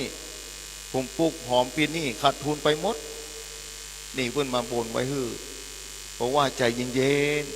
ๆที่ขาดทุนนั่นน่ะโยมมาเกิดอยู่ที่ขาดทุนอย่างเดียวที่ยุนที่ญาติโยมไปได้มาได้กินได้ใช้ถึงวันเนี้ยคนที่ตุกเหลือเฮามีหลายเต้านักบุญน้อยเหลือเฮาบุญเพิ่นมีแต่น้อยเหลือเฮานักเหลือคนอื่นนักอย่างใดเพิ่นถามแบบนี้เลยบอกว่าหลวงพ่อเนาะคนที่บ่ทรงประกอบที่เกิดมาแล้วแต่เพิ่นมีบุญเท่าอันดีกว่าเพิ่นไปตกนรกหมกไหมถ้าตกนรกหมกไหมแล้วลองคิดพอว่าจะเป็นอย่างไรเอาแบบนี้โยมบาหารนั้นนกอาตมากับบาหารแต่เอาหลวงพ่อมาตัวนั้นเนี่ยกับแมวเนี่ยนั่งอยู่ด้วยกันสุนัขหมาตัวนี้หันก็เพิ่นพิการหันก็แต่เพิ่นเป็นบุญนะยังได้กินอยู่มีคนเลี้ยงดูพอเนาะถ้ามาเป็นคนนี่จะดีกว่านี้อันนี้เพิ่นบ่ฮู้จักธรรมะบ่มีโอกาสฟังธรรมคนเกิดมาบุญบ่เท่ากันโยมแล้วโยมมีพี่น้องกันกี่คนผมมีพี่น้องกัน4 คนตอนนี้โยมอายุเท่าใด38 ปีผมเป็นคนเก่าบอกว่าแล้วโยมตอนนี้น้องอยู่3 คนนั้นเป็นอย่างไรมันก็ต่างกันไปท่านอาจารย์แล้วมันต่างกันพ่อหยังบ่ฮู้มากันเด้อก็บอกพ่อกรรมดีกับกรรมบ่ดีนี่เป็นบุญกุศลละกรรมก็กุศลละกรรมมาต่างกันไปสร้างมาบ่เหมือนกันแต่เวลาบุญส่งผลมาให้ในโยมจะมีความสุขบ่นักก็น้อยส่งผลให้มีความสุขนัก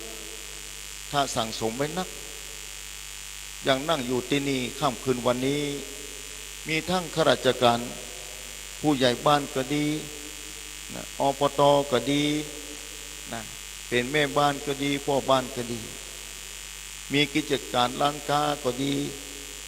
ล้วนแต่ต่างอาชีพต่างกันทั้งนั้นนี่บุญตกแต่งมาฮือแบบนี้บุญนักก็มีความสุขนักบุญน้อยก็มีความสุขตามลำดับกันไปแม้ต่างประเทศเจริญรุ่งเรืองศรัทธาจะหันได้ชัดศรัทธาผู้ใจบุญทุกคนถ้าศรัทธาพอเข้าต่างประเทศเพิ่นเจริญรุ่งเรืองมหาศาลถ้าว่าเพิ่นมีความทุกข์อยู่ก่อนเพิ่นก็มีความทุกข์แล้วเพิ่นเจริญได้อย่างใดเงินคำเพิ่นเกิดมาเอาที่ไหนมาการฮือตานีศรัทธาต่างประเทศนอกศาสนาเพิ่นก็ฮือตานได้วันที่ในพระพุทธศาสนานี้นะเอาฮือตานไปแล้วด้วยแรงกรรมไปเกิดต่างประเทศก็มีพอคนต่างประเทศมาอยู่ประเทศไทยบ่ใครปิ๊กเฮาก็บอกว่าเปิ้นนะเคยมาอยู่เคยเกิดในประเทศไทยกะเนี่ยบุญรหัสบุญมันต่างกันทุกคนมีบุญต่างกันแต่มีบุญทั้งนั้นทุกคนต้องการบุญทุกคนต้องการความสุขทุกคนต้องการความดีทุกคนต้องการความเจริญในชีวิตทุกคนต้องการความสมหวังในชีวิตอย่างวันนี้วันที่28เมื่อกี้วันแล้วก็จะสิ้นปีเมื่อจะสิ้นปีหน้าเนี่ยตั้งความหวังไว้แล้วว่าปีหน้าขอสมหวังในชีวิตมีความเจริญรุ่งเรืองในชีวิตการเจริญก็ดีเสื่อมลงก็ดีอาศัยบุญกุศลเป็นที่ตั้งมีความจำเป็นชีวิตทุกชีวิตต้องเดินทางกายอย่างบอกไปถ้าบ่มีบุญเป็นที่ตั้งศรัทธาลองขึ้นเอาเถอะการเดินทางของชีวิตถ้าเดินทางกายศรัทธาจะต้องมีเสบียงกลางไว้เวลาเดินทางเป็นเดือนสมัยก่อนอาหารของร่างกายมีความจำเป็นอย่างยิ่งต้องกักตุนไว้เตรียมไว้เป็นอย่างยิ่งนะต้องเตรียมไว้การเดินทางของชีวิตสมัยก่อนแต่เจ้าไปกำหนึ่งแล้วว่าเวลาเดินทางเนี่ยถ้าต้องไปวันค่ำเมื่อตอนนี้จะกินข้าวที่ไหนบุหูจากผายแล้วระหว่างตังบ่มีบ้านคนโดยก็ต้องมีห่อข้าวต้องห่อข้าวไปชีวิตเกิดตายเกิดเนี่ยวัฏฏะสงสารทุกคนต้องการพ้นทุกข์ต้องอาศัยบุญเป็นที่ตั้งบุญเกิดขึ้นหลายประการศรัทธาบุญที่เกิดขึ้นนำให้เป็นความสุขเนี่ยอย่างวันนี้เป็นต้นบุญเกิดขึ้นจากการฟังธรรมแล้วได้บุญอย่างใดได้ปัญญาแม้แต่บ่เข้าใจมีความเคารพก็เป็นบุญอย่างยิ่งสามารถค้ำภพค้ำชาติได้เป็นพุทธันดรสมัยพุทธกาลเนี่ยแม้แต่สัตว์เดรัจฉานเนี่ยเป็นค้างคาวอยู่ในถ้ำฟังธรรมเพิ่นก็ว่าใจหู้เรื่องแต่เป็นบุญของค้างคาวตูเจ้าไปเทศท่องอภิธรรมอยู่ในถ้ำบ่ได้ไปท่องคือค้างคาวฟังเนาะพอค้างคาวฟังแล้วชอบใจบุญส่งคือค้างคาวต้องหมดจากการเป็นสัตว์เดรัจฉานตายไปหมดเลยไปขึ้นสวรรค์ชั้นฟ้านี่เคยอู้อยู่เป็นประจำบุญศรัทธาในวันนี้สาธุชนผู้ใจบุญทุกคนที่เดินทางมาร่วมบุญกุศลในค่ำคืนวันนี้ล้วนแต่มีบุญทั้งนั้นถ้าไผ่มีบุญนักก็มีความสุขนักอุปสรรคก็น้อยไผ่สั่งสมบุญไว้ยิ่งนักยิ่งดียิ่งเวลาเหลือน้อยลองคิดเอาเนาะบริษัทห้างร้านในทุนใหญ่โตปะละบอกว่าต่างประเทศบอกว่าในประเทศไทยเฮานี้มีเงินปานล้านก็มี10,000 ล้านก็มีแสนล้านถ้าจะมีอยู่แต่ถ้าตายไปแล้วเงินนี้เพิ่นได้มาโดยบุญแต่แล้วเพิ่นเอาไปบ่ได้ถ้าบ่ทำต่อบ่ปลูกต่อศรัทธาสาธุชนขึ้นพอ ถ้าบุญเคยสั่งสมมาไว้จะอุดหนุนให้ศรัทธามีความสุขส่งผลให้ศรัทธามีความสบายมีความบรรทุกใจเป็นบางครั้งบางคราในบางครั้งถ้าเราทุกข์ใจเอาง่ายๆบริษัทที่แปลงน้ำน่ะใครจะไปกึดตัวเก่าก็ไม่ได้กึดบริษัทผลิตน้ำดื่มเนี่ยใส่น้ำเมี่ยงน้ำชาเนี่ยใบชาต้มใบชาแก่ๆต้มอิชิตันนะต้มใส่น้ำหวานเหี้ยแล้วโรยมหาศาลแล้วเขามาซื้อลิขสิทธิ์กี่ล้านมาแปลงไม้แถมบริษัทโออิชิแถมก็ยังรวยอยู่เนี่ยบุญมาส่งผลมาบุญเก่ามีแบบนั้นศรัทธาทุกคนนะเวลาเหลือน้อยเต็มทีเวลาของชีวิตนะทุกคนเนี่ยอยู่มาถึง100 ปีแล้วเพราะฉะนั้นเวลายิ่งเหลือน้อยเท่าใดบุญมีความจำเป็นต่อชีวิตนักขึ้นเท่าอันเพราะบุญยิ่งส่งผลไปคืออำนวยความสุขคือยิ่งชีวิตหลังความตายบุญมีความจำเป็นมหาศาลยังมาขึ้นพอเดือน12เป่งเดือน12มาถึงเนี่ยต่างคนต่างต้องทำบุญละอุทิศบุญกุศลให้ผู้ไวชนผู้ล่วงลับไปแล้วญาติกาพี่น้องที่ล่วงลับไปความเชื่อของทางเหนือภาคกลางภาคใต้ภาคอีสานล้วนแต่ต้องอาศัยบุญเป็นที่ตั้งอุทิศให้แก่ผู้ล่วงลับไปเพราะผู้ล่วงลับไปต้องการบุญถ้าจะมาขึ้นสวรรค์เตื้อถ้ายังมาไปเกิดเป็นสัตว์เดรัจฉานถ้ายังอยู่ในภูมิที่ลำบากอยู่ในภูมิที่ต้องการบุญกุศลและทุกคนนั่งอยู่ในที่นี้ว่าต้องการคือเปิ้นอุทิศบุญกุศลคือต้องการไปทางที่ดี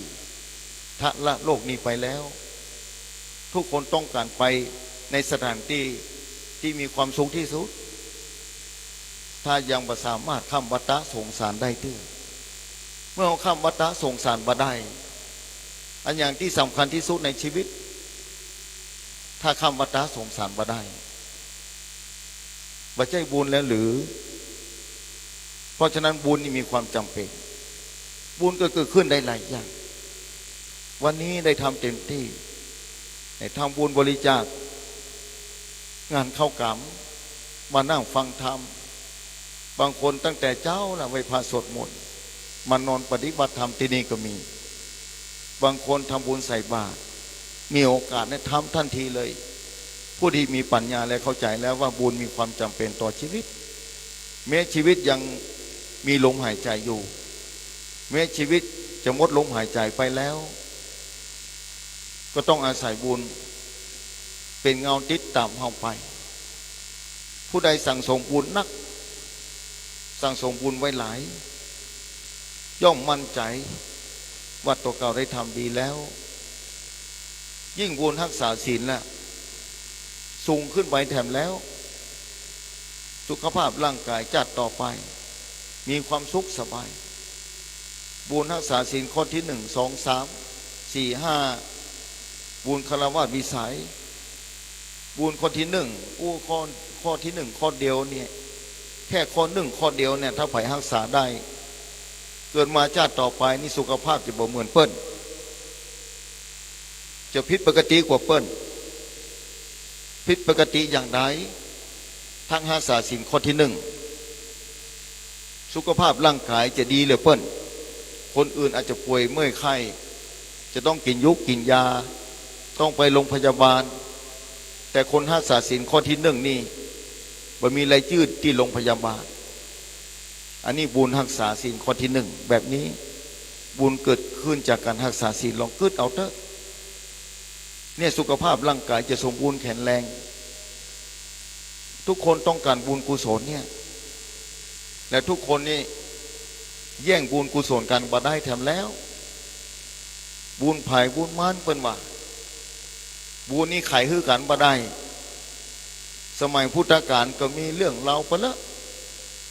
ราชามหากษัตริย์เนี่ยทำบุญนี่แผ่นดินก็บ่หวั่นบ่ไหวทุกขตะคนทุกข์ยากลำบากทำบุญน้อยเดียวแผ่นดินสนั่นหวั่นไหวแบบนี้นี่ทำด้วยใจถ้าทำด้วยใจแล้วอันนั้นแหละบุพเจตนา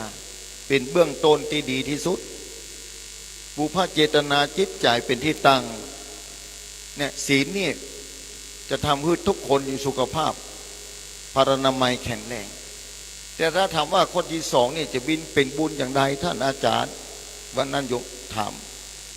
บอกว่าโอ้ข้อที่สองนะเป็นบุญกับทางสามมันจะเกิดขึ้นจะไรบุญทางสาม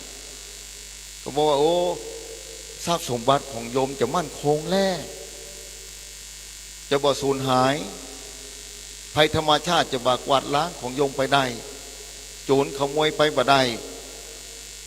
เพราะโยมรักษาศีลข้อนี้จัดต่อไปก็ดีจัดนี้ก็ตามหลายคนวันนั้นโยมมาหาบอกว่าท่านอาจารย์เป็นหนี้200,000ไปจะทำจะได้ดีท่านอาจารย์หูจักกันแต่เมื่อน้อยอยู่ป.6 คนแหละเดินตังมาหาอยู่50พอดีมาบอกใจเย็นเพราะว่าเพื่อรักษาศีลมันจะเกี่ยวข้องจะได้ท่านอาจารย์ว่าศีเลนะสุกติยันตินี่จะเป็นบุญนะบุญจะหนุนแบบนี้นะศีเลนะมีความสุขต้องอาศัยศีล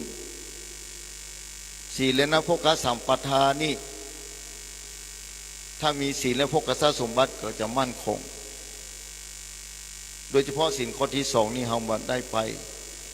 นะล่วงเกินสิทธิเสรีภาพของเจ้าของทรัพย์คนอื่นของเราก็จะมั่นคงเนี่ยบอกเพื่อนแบบนั้นนะแล้วศีลเนี่ยจะพาไปสู่การพ้นทุกข์เพราะเป็นบุญกุศลอันยิ่งใหญ่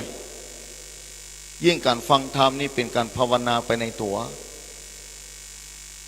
เนี่ยบุญกุศลจากการภาวนานี่ทานศีลภาวนานี่มหาศาลเลยบุญนี่อำนวยความสะดวกแก่ทุกคนบอกว่าคนนั้นจะบ่ฮู้จักชื่อบุญก็ตามแต่บุญที่ดีที่สุดบุญที่หาประมาณบ่ได้บุญญาเขตของพระรัตนตรัยคนไปเกิดต่างประเทศไปแล้วไม่มีพระพุทธศาสนาบ่มีภาคกาสาวพัฒน์คือได้หันแค่ได้หันพระเหลืองเนี่ยมหาเถระเจ้ากุตนนั่งอยู่เป็นแถวสถานแค่หันได้ทัศนาแบบนี้เป็นบุญมหาศาลแล้วเป็นบุญอย่างยิ่งแค่ได้หันภาคกาสาวพัฒน์แล้วเมื่อใดจะได้หันแถมถ้าจากโลกนี้ไปแล้วแน่ใจหรือยังว่าจะได้เกิดมาเป็นมนุษย์แถมแน่ใจหรือยังว่าจากโลกนี้ไปแล้วจะไปเกิดบนสวรรค์จันทร์ฟ้ารออยู่ท่าผ้าเรียเมตตายจะลงมาตรัสความแน่ใจเอามีเท่าใดหลายคนที่จะต้องไปตันขันข้าวตอนเช้าเพราะฝันหันญาติกาพี่น้องคืนแล้วคืนเล่าเพื่อนต้องการบุญกุศลเพราะฉะนั้นบุญอำนวยความสะดวกคือแก่ทางผู้ที่มีชีวิตอยู่ทางที่ต้องจากโลกนี้ไปแล้ว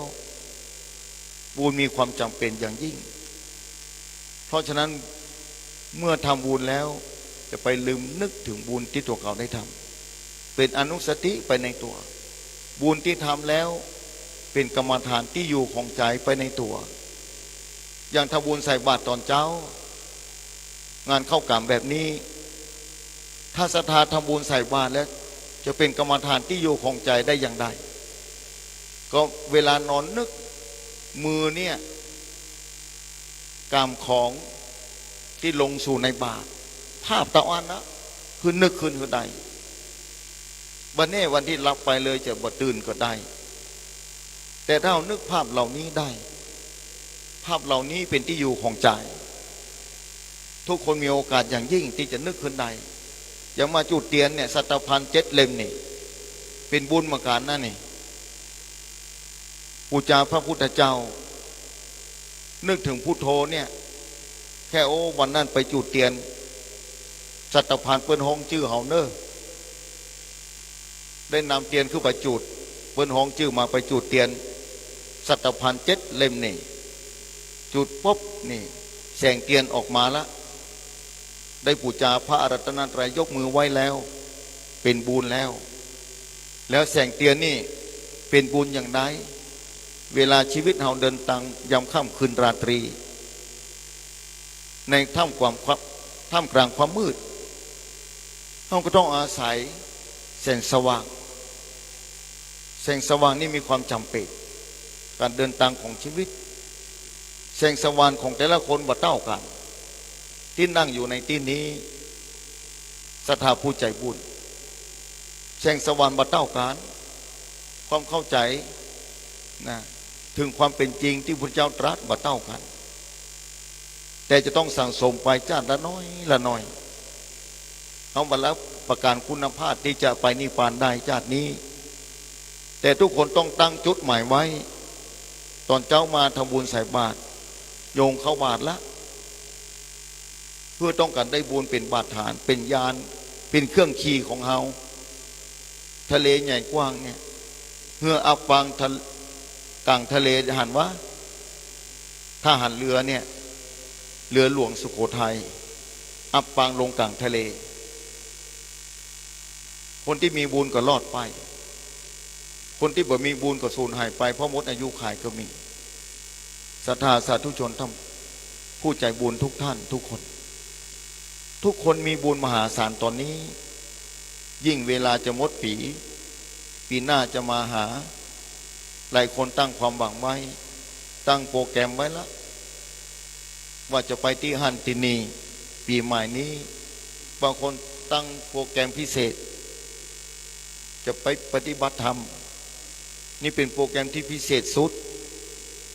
โปรแกรมที่หากล้าประมาณว่าได้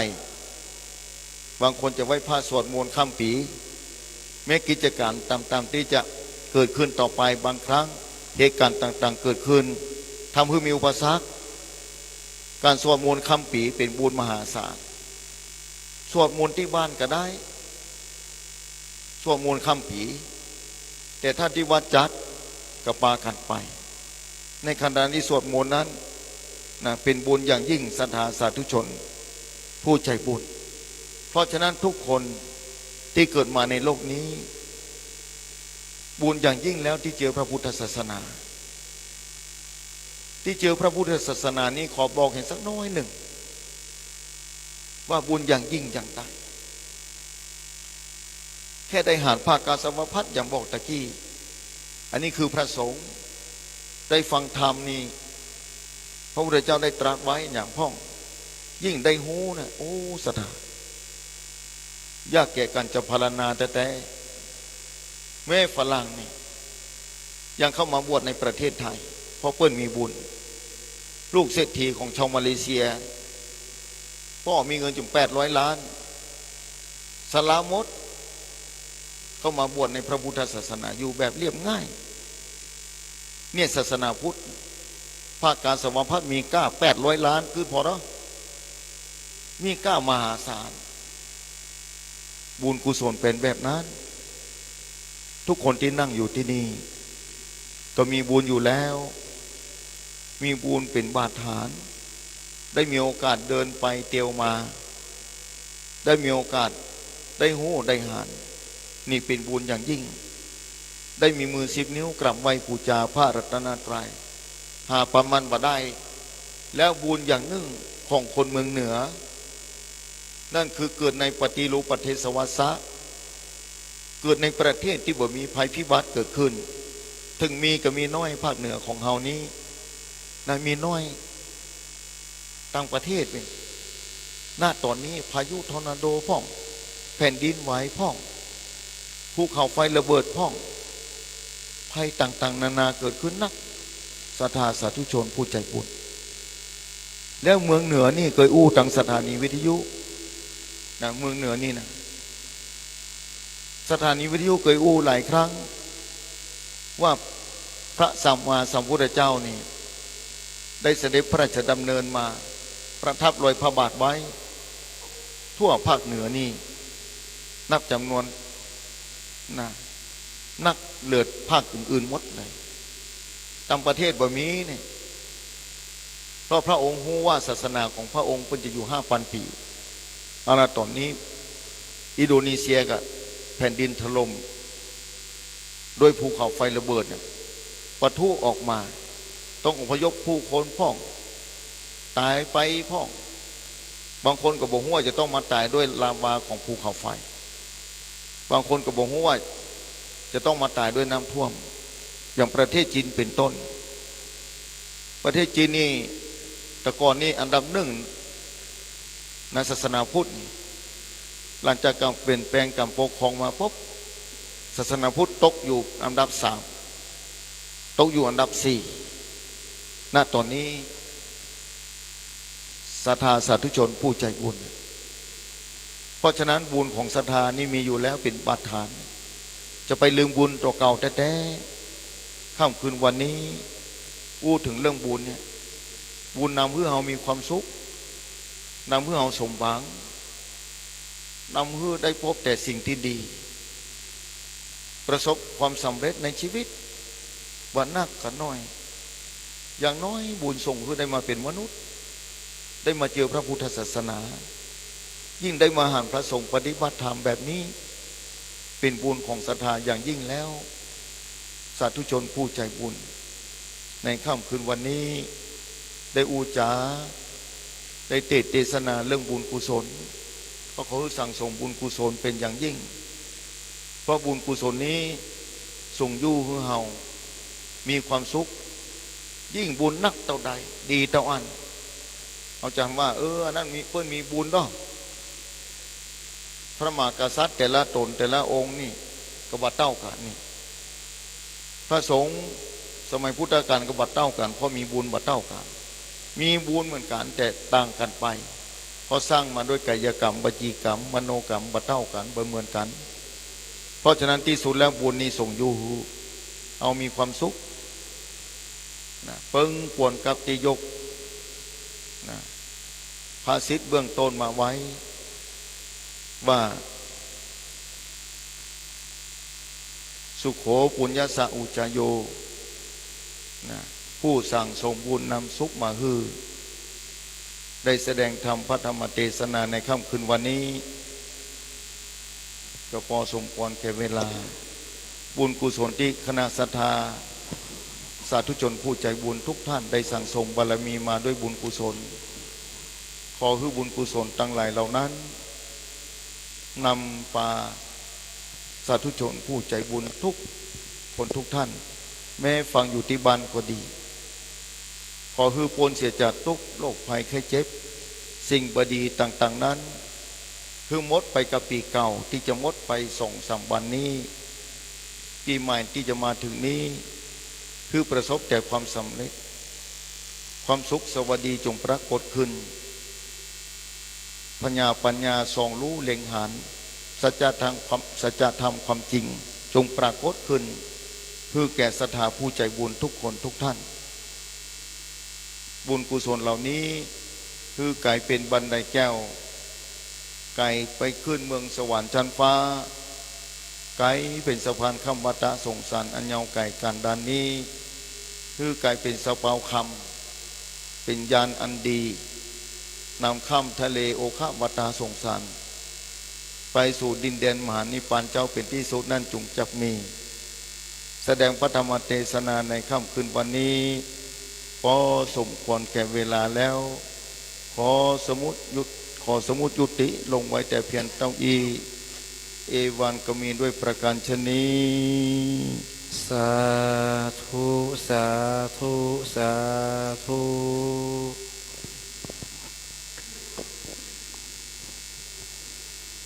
ทุกท่านได้รับฟังธรรมเทศนาโดยท่านพระอาจารย์วรรณชัยชยานันโทวัดพุทธศรีคีรีตำบลบ้านแปะอำเภอจอมทองจังหวัดเชียงใหม่เป็นที่เรียบร้อยแล้วลำดับต่อไปเป็นการประเคนกันเทศขอเจริญพรเชิญท่านนายกองค์การบริหารส่วนตำบลได้หล่อได้ประเคนกันพระพุทธขอเจริญพรว่าที่ร้อยตรีสุรพงศ์กาบวังได้ประเคนกันพระพุทธพร้อมกันนี้ทางองค์การบริหารส่วนตำบลได้หล่อจะได้มอบ งบประมาณสนับสนุนงานเข้ากำกับท่านพระครูกัลยาณปราโมทย์ขอเจริญพรมอบเรียบร้อยแล้วลำดับต่อไปเป็นการประเคนกันเทศขอเจริญพรแม่อำพรหล่อทานบ้านหนองผาขาวได้ประเคนกันเทศที่ท่านอาจารย์วรรณชัยชยานันโทลำดับต่อไปก็จะเป็นตัวแทนของพี่น้องศรัทธาคณะเจ้าภาพหมู่บ้านต่างๆหลังจากที่แม่อำพรหล่อทานได้ประเคนกันเทศเรียบร้อยแล้วเจริญพรเจิญพ่อหลวงจรูนอินใจคำได้เข้าประเคนกันเทศตีต้นของพ่อหลวงจรูนอบต.ลัดได้รับต่อจากท่านอาจารย์วรรณชัยแล้วก็เอาไปไว้ตั้งหลังกัน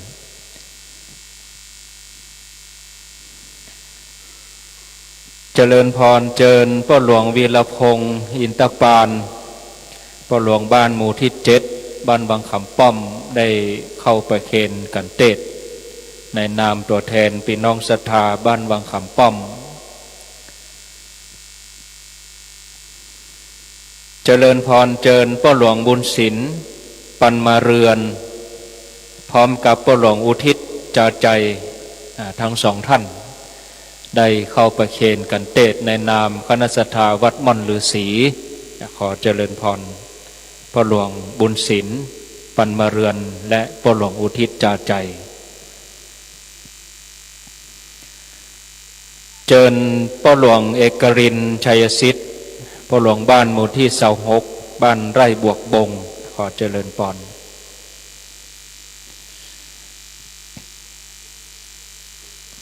วันนี้มีศรัทธาร่วมบุญกันอยู่หลายบ้านบ้านดงป่าหวายบ้านห้วยโจห้วยเปาโยงวังคำป้อมดาดฟ้าคาเฟ่โกดังลำไยอัมไพพันธ์ร้านปุ๋ยจักรพันธ์พาณิชย์ร้านปุ๋ยยาเจนนี่การค้าสุชาดาพาณิชย์ประเสริฐยางยนต์และประดิษฐ์การช่างอาจจะไม่ได้มาวันนี้ก็วันต่อไปศรัทธาวัดหนองผ้าขาวเจริญพรตัวแทนพี่น้องศรัทธาวัดหนองผ้าขาวป้าหลวงบ้านในนามท่านพระครูสถิตสารคุณเจ้าวาดวัดหนองผ้าขาวได้นำศรัทธาวัดหนองผ้าขาวได้มาร่วมบูชากันเทศน์ตัววันนี้ขออนุโมทนาหลังจากที่ทุกท่านได้เข้าประเคนเรียบร้อยขอเชิญทุกท่านตั้งอกตั้งใจตรวจน้ำรับพรจากองค์เทศน์ต่อไป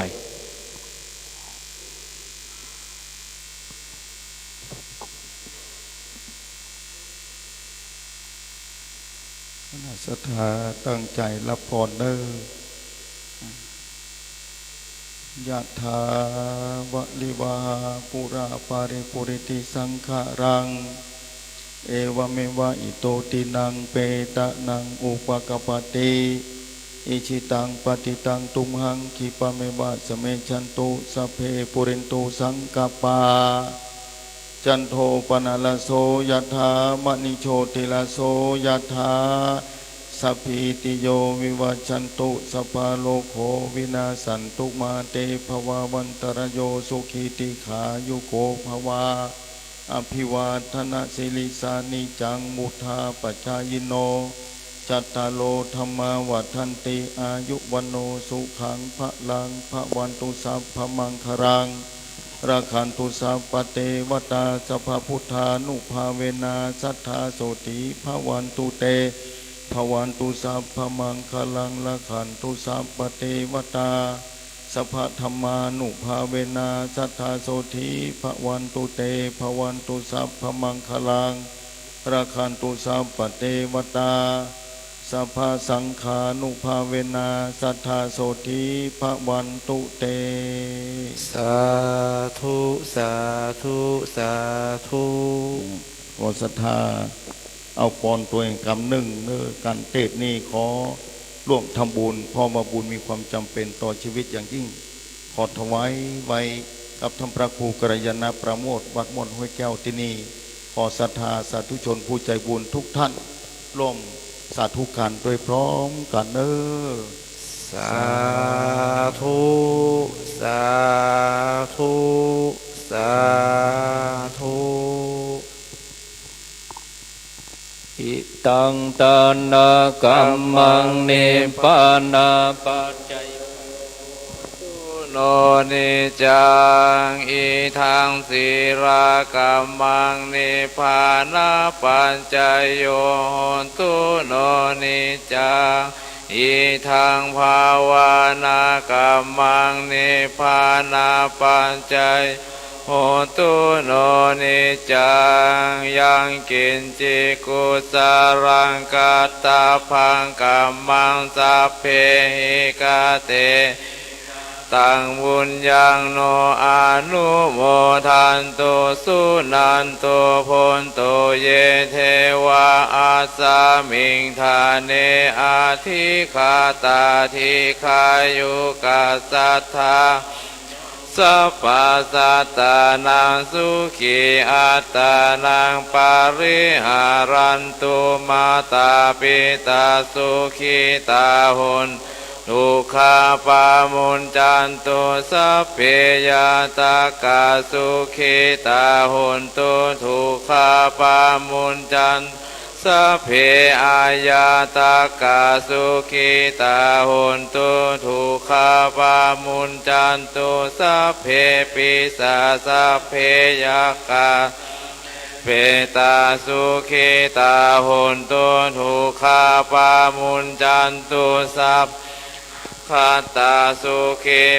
หุนตุทุกขาปามุนจันตุสัพเพเทวาสุขีตาหุนตุทุกขาปามุนจันตุสัพเพอาจาริยุปัชฌัยยาตาหุนตุทุกขาปามุนจันตุสัพพะสัมปตินังสามิชันตุโววัจจายวัจเจจะสาวาพุทเทกุกัมมังปะกะตังวายายังพุทโธปฏิคันหันตุอาจยันตังการันตะเรสังวาริตุงวาพุทเทกายเยนะวัจจายวัจเจจะสาวาอัมเมกุกัมมังปะกะตังวายายังอัมโมปฏิคันหันตุอัจจยันตังการันตะเลสังวริตุงวะธัมเมกายเยนะวาจายาวะเจจะสาวาสังเคกุกัมมังปะกะตังมะยายังสังโฆปฏิคันหันตุอัจจยันตังการันตะเลสังวริตุงวะสังเควันตาน้อยครูบาอาจารย์เด้อวันตาเมพันเตสัพพังอาภาลาดังคัมมาทะเมพันเตมยากตังปุญญังมินาอนุโมทิตัพพังสามินากตังปุญญังไมหังสาธุสาธุอนุโมทามิอภิวาตนาสีลิสานิจังวุธาปจายโนจัตตารโอธรรมาวัฏันติอายุวโนสุขังปะลา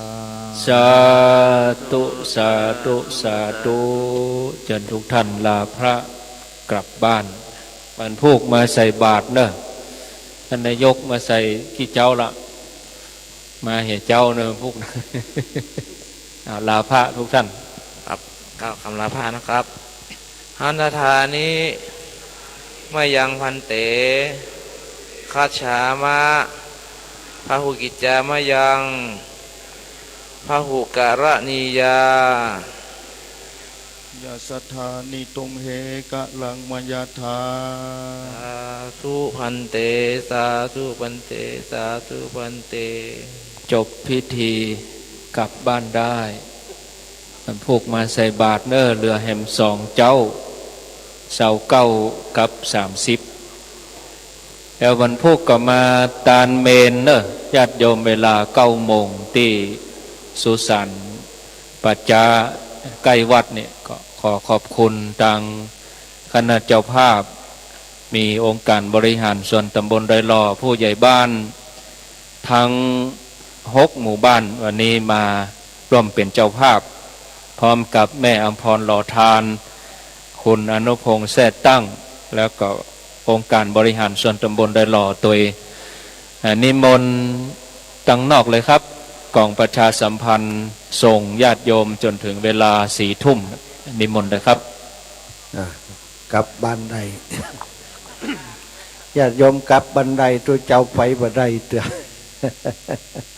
มันพูดมาใส่บาตรเด้ออีพ่ออีแม่ทั้งหลายตัวลุงยองนี่ละวันพูกเพื่อนจะจัดรายการตอนเจ้าเนาะ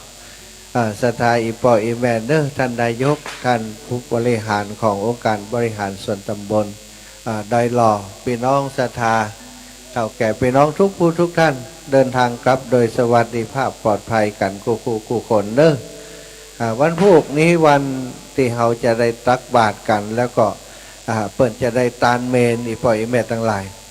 ตุลงครูบาอาจารย์ได้แจ้งคือทราบแล้วเนาะเมื่อตีจะมีการตานเมนแล้ววันพรุ่งนี้จะมีพิธีที่เปิ่นจะมีการกิจเนาะแม่อุ้ยก็ว่าป่ออุ้ยโกยบอกฮู้นะนำสกุลเครือยาวหรือว่าเครือคำ ไปกลับกันละเนาะอากาศวันนี้กำลังดีเด้อท่านเด้อ พอจะได้ห่มผ้าได้เนาะช่วงนี้ปีใกล้จะสิ้นปีแล้วเนาะได้ทำบุญร่วมกันเป็นบังกละเป็นมงคลแก่ตนแก่ตัวของทุกท่านวันนี้เต็มอิ่มกับพระธรรมเทศนาสุโขปุญญสะอุจจโยสัตุจดชื่อให้จิมเอาเขียนเจอใจซองท่านอันใดก็ได้สัตุเจ้านะก็ขอบคุณกับศรัทธาเท่าแก่อีปออีเมตตั้งหลายกิจกรรมตั้งการเข้าลุกขมูลเป็นการเข้ากรรมของครูบาอาจารย์เนาะคนทั้งหลายบอกว่าโอ้บักกรนี้พระสงฆ์สาธุอีปอเดินทางปลอดภัยเนอะอันทุเจ้าบักกรเปิ่นนิมนต์กับ400-500 รูปอยู่ในวัดเปิ่นยะอย่างใดนะก็มาพอตูบเนาะเปิ่นก็อยู่ง่ายๆปฏิบัติธรรมแบบนี้จนปัจจุบันนี้ก็มีสร้างกุฏิถวายมีติภักติสัปปายะขึ้นแต่ในอดีตสมัยก่อนในยุคการเผยแผ่พระพุทธศาสนาใหม่ๆการที่อยู่ที่กินของพระสงฆ์องค์สังฆเจ้าก็ง่ายแบบนี้สถาอีปออีแม่ที่เกยยะให้ยะนานอนตรงนอนนาก็คงจะเคยได้สัมผัสบรรยากาศแบบนี้เนาะบอกก่อนนี้นอนตรงเป็นตาดิม่วนนะเพิ่นเอาเพียงมุงหลังคาอย่างตูบตู้เจ้าที่เพิ่นเข้ากำปริกันลุกขมูลเนี่ยเนาะเจริญพรเนอะมันพวกไปนอนฟังแฮมเนอะ ตัวลุงยองจะจัดตี 3 ถึงตี 5แล้วก็จากนั้นก็จะมีการถ่ายทอดสวดทำวัดสวดมนต์เจ้าเนาะครูบาอาจารย์เพิ่นทำทุกวันเพื่อจะสร้างเนื้อนาบุญคือกับศรัทธาญาติโยมมูลศรัทธาท่านสบตวรฤทัยวานม่วงอุทิศไปหาเทวบุตรเทวดาแล้วก็ปองอุ้ยเงินแม่อุ้ยป่าโทปกอีเนาะแม่นก็เนาะถ้าพิษจะได้สมมาตรนะบักคุ้นกำลำสกุลโทปกนะบันตะล้อเนอะอนุโมทนาบุญเพื่อคุณโยมสอบตจิมได้มีความสุขความเจริญเนาะเวลาทำบุญก็คือถึงเทวบุตรเทวดาตลอดถึงญาติกาที่เพิ่นล่วงลับไปสู่ปรโลกไปนานเนอะแต่เจ้าแกนละ99บ่เดี๋ยวนี้ใจดีลดเหลือ80 บัดทอนแล้วกะช้อนก็โอ้บัดทอนกระเต่าเก่านะถ้ามันทอน100 บัดทอนละเนาะก็ทำบุญด้วยกันครูบาอาจารย์ไปปูจามาก็บ่ถึงนะแต่ก็อยากจะให้ศรัทธาได้ร่วมบุญด้วยกันเนอะวันนี้นำธรรมคำสอนที่ครูบาอาจารย์ได้นำมาแบ่งปันนำมาแสดงวันนี้ศรัทธาญาติโยมได้ฟังแล้วก็คงจะชื่นอกชื่นใจการสร้างปุญญาบารมีนั้นเนาะ ถ้าเป็นคนที่เปิ้นบ่สนใจเรื่องนี้ก็เป็นเรื่องยากสำหรับคนที่เปิ้นบ่สนใจแต่หมู่เฮาทั้งหลายที่มาวัดมาวาอย่างอีแสดงว่าเฮามีความสนใจในการสั่งสมบุญการสั่งสมบุญเปิ้นใช้คำว่าสั่งสมนะศรัทธาการทำบุญทุกครั้งก็เหมือนกับเฮาได้แต้มนับคะแนนไปเรื่อยๆนะทำบุญครั้งหนึ่งก็ได้บุญไอ้อย่างติดไปโทรศัพท์ไปเอาใส่ไหนฮันก้าเอาทุกเปลี่ยนหล่ำเอาโทรศัพท์ใส่ในวะเอาละตมละทีนี้เอาคืนดีคืนงามแสดงว่าปีนี้เนาะเคราะห์เกณฑ์เป็นภัยออกไปจากตนจากตัวจะมีโชคมีใจแล้วเนอะขอให้มีโชคมีใจเหมือนกันคู่คนพี่น้องทั้งบ้านศรัทธาญาติโยมที่ฟังรายการอยู่ทั้งบ้านเนาะเราก็จะถ่ายทอดไปตามปกติเหมือนกับทุกค่ำคืนวันนี้ได้ถ่ายทอดการปฏิบัติธรรมลุกขมูลที่วัดม่อนห้วยแก้วเนอะอำเภอตำบลดอยหล่ออำเภอดอยหล่อจังหวัดเชียงใหม่ผ่านทางเครือข่ายคลื่นสีขาวไปหลายสถานีอีปล่อยอีแม่ฟังอยู่ทางบ้านเนาะปกตินั้นโฆษกพิธีกรหน้างานที่จัดรายการก็คือครูบาอาจารย์ท่านพระครูสมุชัยวัฒน์นาคเสโนหรือว่าตุลุงยองที่สถานอีปล่อยอีแม่ได้หู้จักดีจะจัดรายการแต่วันนี้เปิ้นต้องหีบกลับไปที่วัดเนื่องจากว่าหลวงพ่อเปิ้นไปเทศแล้วก็ละพระเนนอยู่เพียงลำพังท่านอาจารย์ก็เลยหีบกลับไปแล้วก็วันพรุ่งนี้ตอนเจ้าก็ต้องตื่นเจ้าแหมละเพื่อจะนำสิ่งดีๆมาแบ่งปันให้กับศรัทธาญาติโยมเป็นรายการของตุลุงเนอะตุลุงเปิ้นจะจัดรายการตี 3ถึงตี 5เนาะส่วนที่วัดม่อนห้วยแก้วของเฮาวันพรุ่งนี้ศรัทธาก็จะมีการบำเพ็ญบุญตาลเมนเนาะตาลเมนแล้วลวดเปิ้นจะลวดอันเผาทำการชาปนกิจศพโดยเนะเป็นศพต้นกล้วยเนะ วันก่อนเปิ้นอันเผาปออุ้ยกล้วยวันนี้เผาแม่อุ้ยกล้วยนี่นะเป็นเคล็ดของเปิ้นเนาะโอ้ก็เข้าท่าดีวันก่อนที่เข้าปริวัติกรรมที่วัดม่อนฤาษีก็จะมีพิธีในการตานเมนเหมือนกันศรัทธาเมนของวัดม่อนฤาษีสร้างหลังม่อนห้วยแก้วแต่ว่าเสร็จก่อนก็ลวดตานตอนงานปริวัติกรรมครูบาอาจารย์เปิ้นได้รับการแนะนำว่าโอ้ประเพณีดังเดิมนะตานเมนเปิ้นจะลวดเผาไปเลยวันนั้นเองนะเผาจำลองศรัทธาก็เป็นเผาเอามัดติอิตนาเนาะบอกว่า เอาต้นกล้วยมาเป็นศพเป็นแตนศพนะเอาไปเผาแล้วก็ใส่จื่อว่าอันปอกอุ้ยกล้วยนะอายุ150 ปี แล้วก็เวลาเผาเพิ่นก็อธิษฐานไปว่าโอ้ถ้าวางดอกไม้วางอันดอกไม้จันทร์เพิ่นก็บอกว่าโอ้อันถ้ากล้วยต้นนี้นะออกมาเป็นหน่อเป็นต้นแหมใหม่ก็ขอให้ถึงจะมีคนตายอีกว่าแล้วกล้วยเผาเพิ่นเรียบร้อยแล้วมันจะเป็นหน่ออย่างไรเนาะศรัทธาก็อยากจะให้คนเฮาที่อยู่ด้วยกันนี้อายุยืนปังเปงปั่มเปงบุญญาบารมีต่อไปแหมวันนี้อาตมาได้ฟังร่วมกับศรัทธาญาติโยมที่ครูบาอาจารย์เพิ่นได้แสดงพระธรรมเทศนาเนาะก็มีหลายสิ่งหลายอย่างศรัทธาที่ฟังแล้วชื่นใจประทับใจก็โดยเฉพาะในเรื่องของการสั่งสมบุญที่เปิ่นมาสร้างพรางวิหารหลวงที่วัดม่อนห้วยแก้วที่นี่ท่านอาจารย์พระครูกัลยาณปราโมทย์มาอยู่ที่นี่ตั้งแต่สถานที่แห่งนี้เป็นพื้นที่ที่ต้องปลูกอย่างก็บ่ขึ้นศรัทธาเฮยเพราะว่ามันแห้งแล้งบ่พอนะมันยังเป็นพื้นที่ที่หาน้ำยากนะกว่าจะมาทำอยู่นี่ท่านอาจารย์บอกว่าเพิ่นอยู่ตูบเป็น5 ปีนะเคยได้เหือแต่มาฟังว่ามุงคาเป็นตูบฝากอยู่เนี่ยเป็น5 ปีก็เป็นสิ่งที่ยืนยันถึงความมณภาคเพียรความตั้งอกตั้งใจในการสั่งสมบุญของท่านอาจารย์มีคนเล่าให้ฟังว่าประกอบตะกี้ท่านอาจารย์ก็ในรายการเนาะว่าในการแสดงพระธรรมเทศนาว่าอันโบสถ์หลังนี้นั้นวิหารหลังนี้นั้นประกอบนี้มีการเผ พิ่งเปิ่นมาแป่งหางวะสดา อันบัดได้มุงหลังคามีกะโครงมีกะหยังไอ้กะเพิ่งก็มาอาศัยแป่งหางหลายหางท่านอาจารย์ได้บอกแสดงว่าสถานแห่งที่แห่งนี้เป็นที่ร่มที่เย็นสถานถ้ามันมีร่มมีเย็นมีต้นไม้มีพืชพันธุ์ธัญญาหารดีพึ่งก็มาอยู่เนี่ยพึ่งมาเกาะมาอยู่โดยก่อนที่จะได้มุงหลังคาใช้เวลาเป็นหลายปีเป็น20 กว่าปีพุทธกาลเนาะกว่าจะสำเร็จจนถึงวันนี้ตอนนี้สำเร็จแล้วนะสถานจริงๆแล้วอยากจะให้อีปออีแม่มาแอวมาร่วมตานเมนแล้วก็มาแอวพอวิหารหลวงของเปิ้ล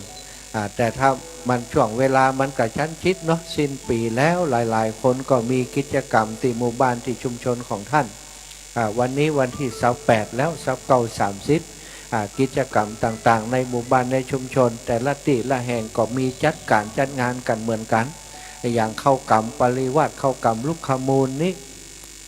ในอำเภอดอยหล่อเขาก็หลายวัดสถานครูบาอาจารย์ก็ไปเอามือกันไปช่วยกันไปดูแลซึ่งกันและกันสิ่งเหล่านี้ก็เป็นสิ่งที่ได้ยืนยันให้หันว่าการปฏิบัติธรรมการสั่งสมบุญนี้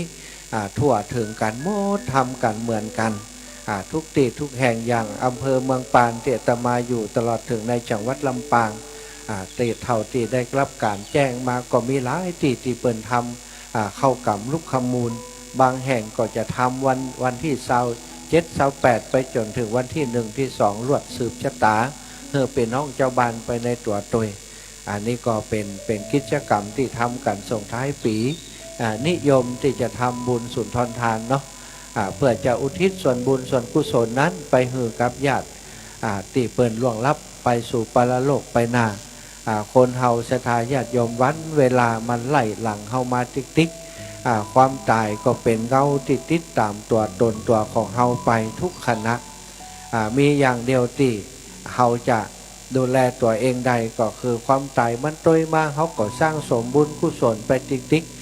วันเวลาที่เฮามีชีวิตอยู่มันคือกำไรชีวิตมันคือสิ่งที่เฮาจะสร้างคือมันเกิดเป็นกำไรถ้าเป็นการลงทุนศรัทธาญาติโยมหลายๆคนได้เกิดมานั้นเฮาได้ลงทุนแล้วลงทุนมาเกิดเป็นมนุษย์ว่าใจง่ายเนอะศรัทธาสร้างคุณงามความดีกว่าจะได้มาเป็นมนุษย์การได้อัตภาพเป็นมนุษย์บ่ใจของง่ายบ่ใจสิ่งที่ได้มาโดยง่ายแต่เฮาทั้งหลายได้มาแล้วได้อัตภาพเป็นมนุษย์มาแล้ว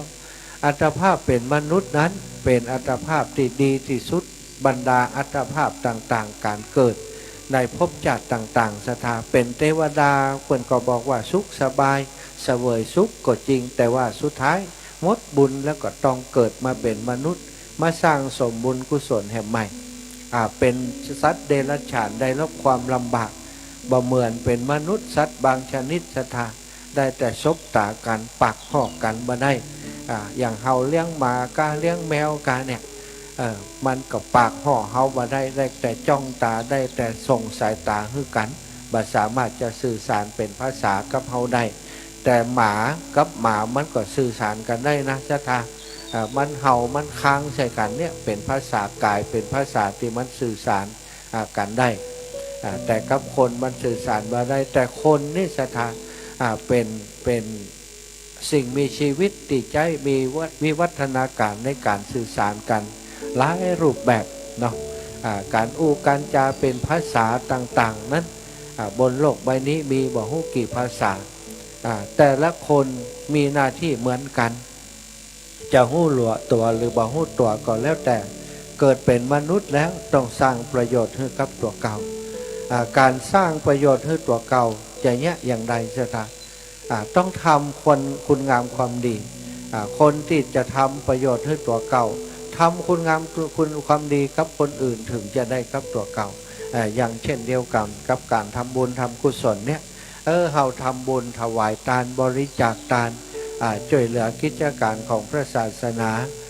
ช่วยเหลือกิจการของหมู่บ้านของชุมชนเป็นคนจิตอาสาเป็นคนที่มีจิตใจเสียสละช่วยการช่วยงานช่วยดูแลคนพิการช่วยดูแลคนที่ยากลำบากกว่าเฮาสงเคราะห์อนุเคราะห์คนทั้งหลาย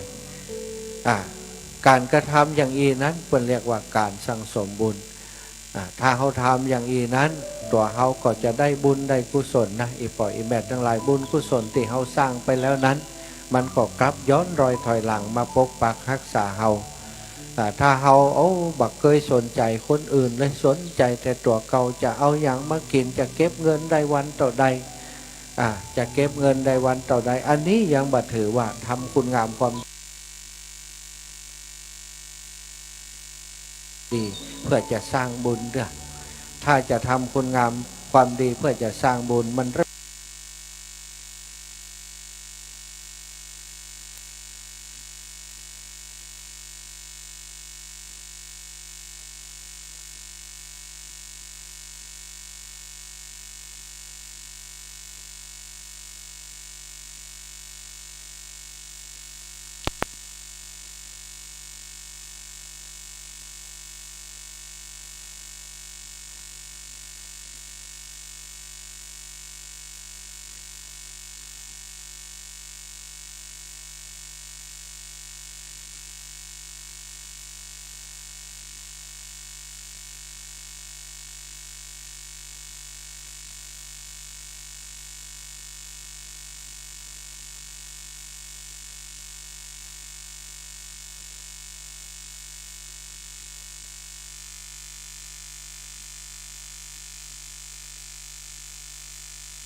ไปหว่านเมล็ดพันธุ์ลงไป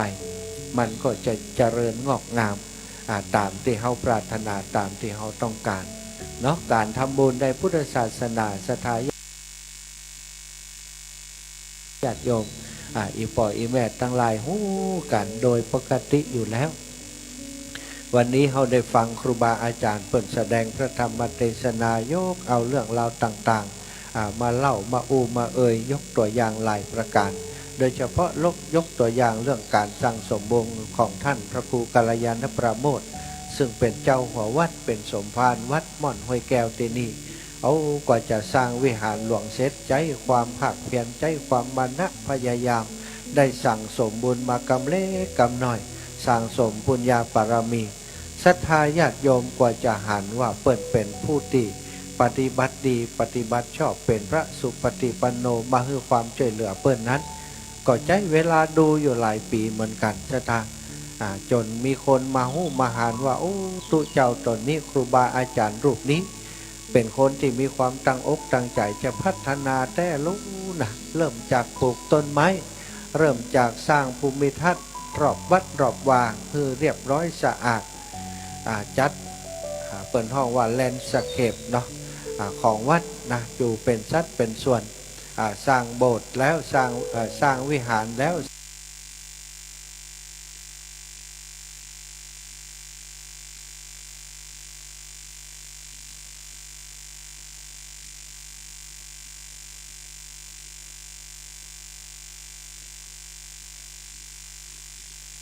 สร้างเจดีย์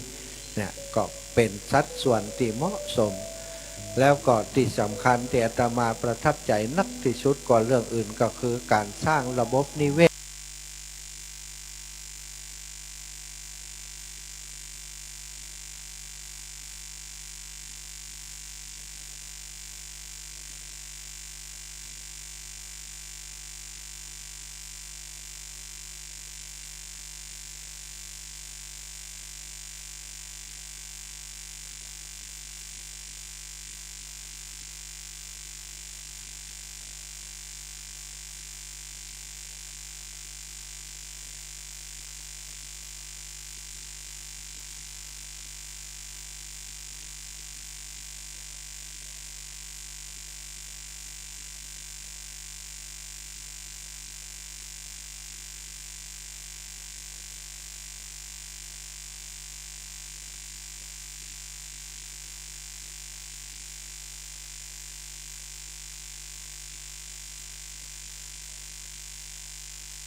ใน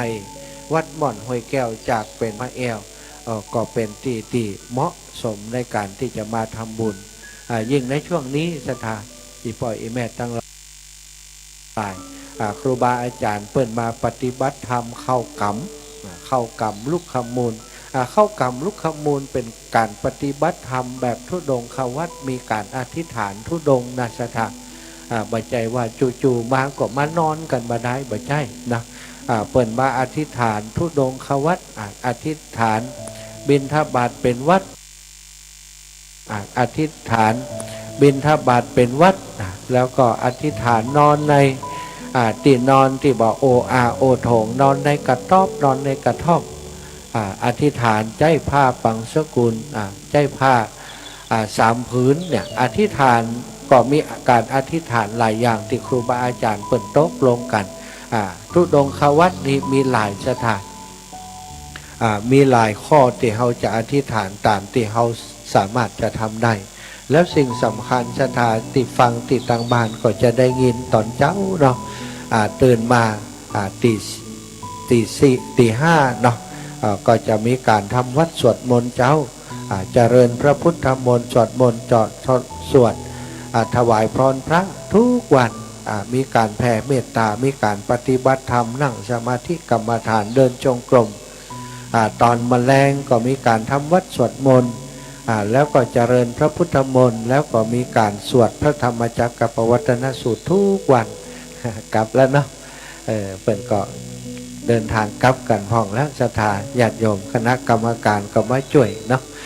ดูแลเนาะปางตังผู้นำหมู่บ้านปอน้อยปอนานปออาจารย์ปอแกวัดล่ำวัดมาช่วยกันพอกันกอยนับสตุงสตังศรัทธาญาติโยมเปิ่นก็มาให้หอมกันหลายศรัทธาอันนี้ก็ช่วยกันคนละเล็กคนละหน่อยไปเนาะก็บ่น่าเชื่อครูบาอาจารย์ว่าพอจะได้สตังสักเล็กสักหน่อยจัดกิจกรรมในครั้งนี้ก็จะได้แบ่งเบาในเรื่องของไปใจคือกับตังศาลาที่เปิดมาแปลงพระวิหารฮือติดเพดานอย่างเรียบร้อยหมดแล้วศรัทธาญาติโยมก็ยังค้างใจตังศาลาที่เปิดมารับเหมาอยู่ส่วนหนึ่งเป็นเงินประมาณ400,000ท่านอาจารย์บอกไว้เนาะก็พอดีได้อูจากันว่าทุกท่านอาจารย์ก็ศรัทธาญาติโยมเปิ่นได้ร่วมบุญพ่องกันได้นะผมว่าเนาะเปิ่นจะได้มาร่วมบุญเป็นเจ้าภาพเพดานกันตารางเมตรสัก300แบ่งปันศรัทธาญาติโยมได้มามีโอกาสมาเป็นเจ้าภาพคนที่เปิ่นว่ามีนักมีหนาสัก100ก็ร่วมกองบุญมาด้วยกันเปิ่นก็จะได้เป็นเจ้าภาพโดยท่านอาจารย์ก็เลยอนุญาตให้ประชาสัมพันธ์ได้ประชาสัมพันธ์สำหรับเฒ่าแก่อีป่ออีแม่ทั้งหลายที่อยู่ตั้งบ้านตั้งจองก็ดีเนอะที่ได้ฟังรายการอยู่ในขณะนี้ท่านอาจารย์เปิ้นอันได้ข่าวว่าเปิ้นเป็นเจ้าภาพอันฝ้าเพดานได้กะต่อใดก็มีคนโทรมาหาอาตมาหลายคนเนอะอีป่ออีแม่อาตมาก็แจ้งไปว่าอันคือโอนมาที่บัญชีของวัดเนาะซึ่งเป็นบัญชีที่ท่านอาจารย์เปิ้นไปเปิดเพื่อจะเอามาพัฒนาวัดวาอารามของเปิ้นศรัทธาญาติโยมเลขที่บัญชีเนอะชื่อบัญชีของชื่อของท่านพระครูกัลยาณปราโมทย์พระครูกัลยาณปราโมทย์ศรัทธาเขียนไปก่อนพระครูกัลยาณปราโมทย์ธนาคารกรุงไทยเนอะเลขที่บัญชี526 121 7903 526 121 7903อันนี้เป็นเลขที่บัญชีธนาคารของท่านอาจารย์พระครูกัลยาณปราโมทย์เนาะ526 121 7903อันนี้ศรัทธาญาติโยมสามารถโอนผ่านมาทางบัญชีนี้เลยได้เนาะอันนี้ท่านอาจารย์เพิ่นอนุญาตแล้วประชาสัมพันธ์บอกคือศรัทธาญาติโยมได้เลยเพื่อจะให้เพิ่นได้ร่วมบุญด้วยกันนะร่วมบุญคนละเล็กละน้อยก็ได้หรือว่าจะร่วมบุญเป็นตารางเมตรอีปอยอีแมททั้งหลายตารางเมตรหนึ่งนั้นเนาะครูบาอาจารย์เพิ่นก็บอกไว้ว่าตารางเมตรละ300เนาะตารางเมตรก็300 บาท3ตารางเมตรละ300ก็พอจะสู้กันได้นะ ได้เป็นเจ้าภาพกันคนละตารางเมตร2 ตารางเมตรก็ว่ากันไปซึ่งก็มีหลายท่านด้วยกันที่ได้ให้หอมมาเนาะสถาอีปออีแมททั้งหลายก็นักหนานะตอนนี้ที่จดชื่อเสียงเรียงนามไปแล้วประมาณ4-50หลายชื่ออาตมาภาพแล้วก็โยมแม่ก็ได้คนละตารางเมตรไปร่วมบุญที่ไหนสถาถ้าเปิ่นฮือหายฮือหอมพอจะมีกำลังสู้ได้ก็จะร่วมกับเปิ่นตลอดก็อยากสั่งสมบุญทีละนิดทีละนิดอย่างท่านอาจารย์วรรณชัยบอกไป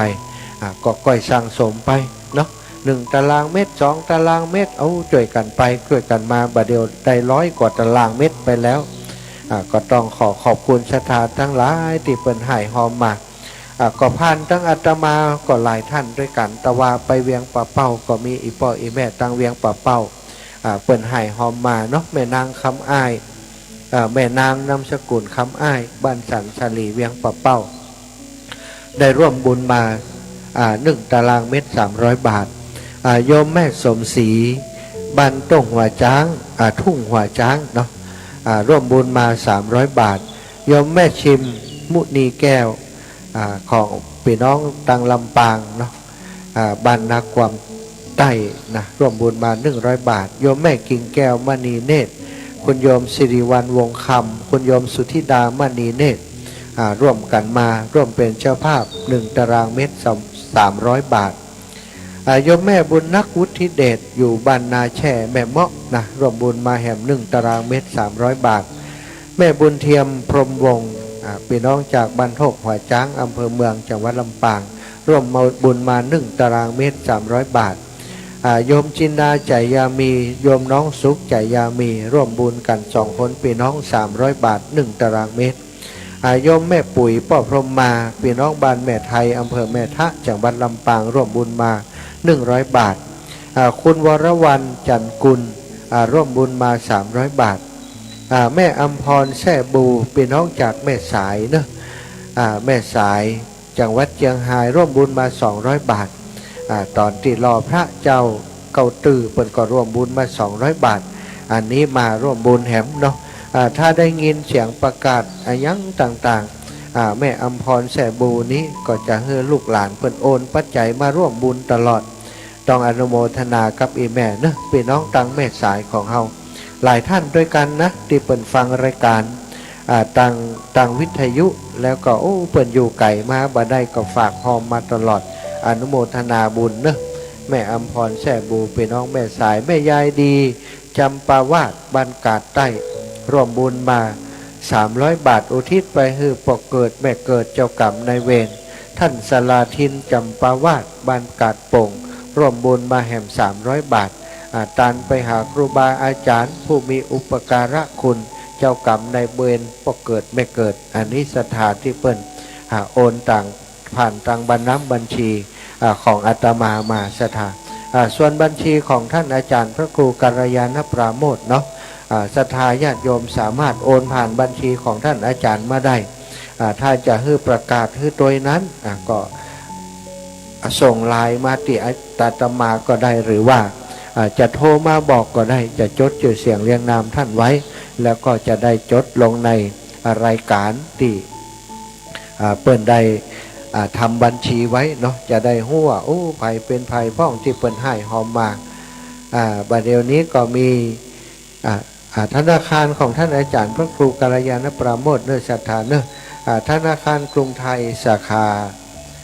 ขาอำเภอดอยหล่ออำเภอจอมตองธนาคารกรุงไทยอำเภอจอมตองเลขที่บัญชี526-1903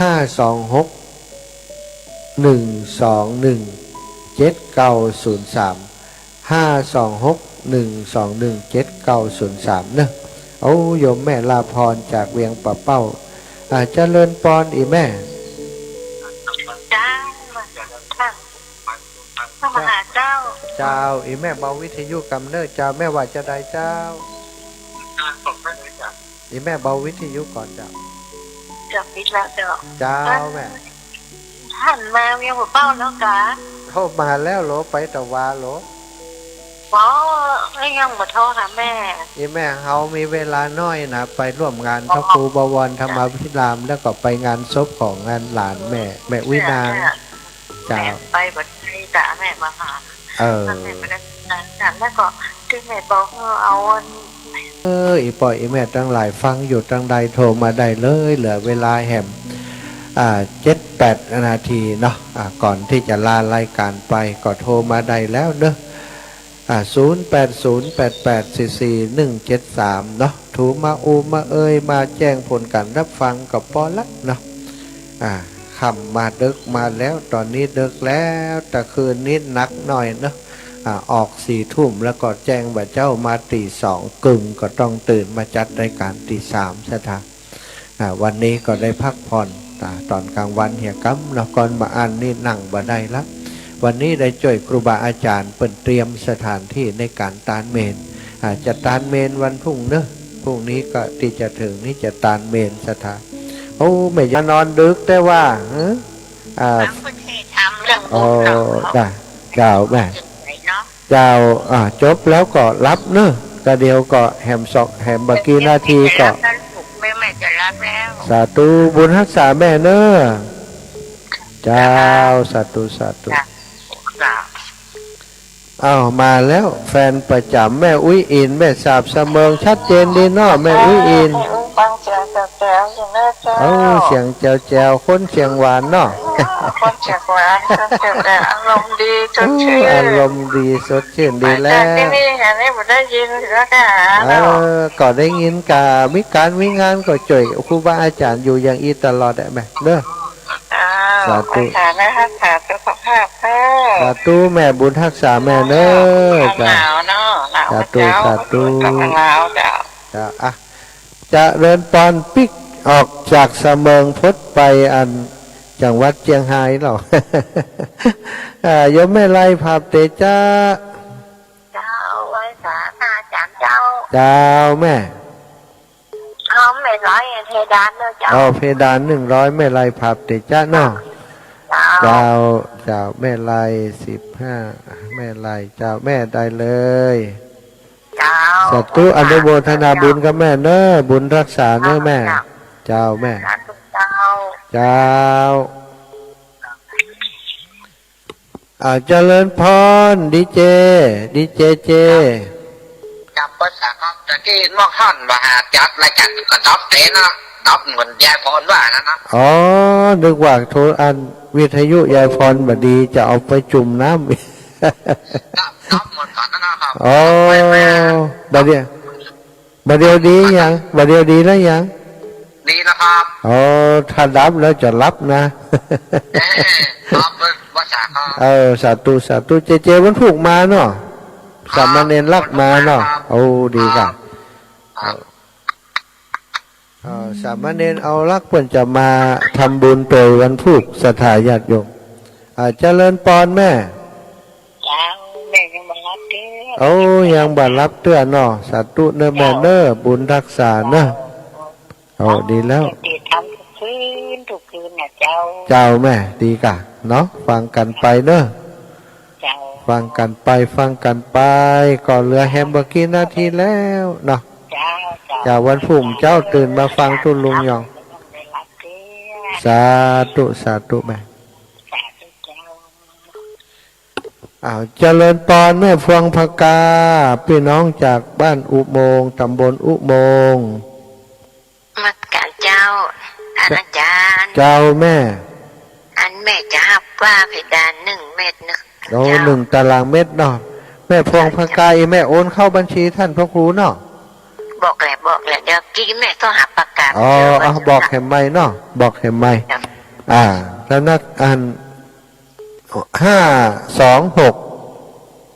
ธนาคารอย่างก็ธนาคารกรุงไทยแม่กรุงไทยชื่อพระครูกัลยาณปราโมทย์เลขที่บัญชีอันถ้าเขาเลขบัญชี526 121 7903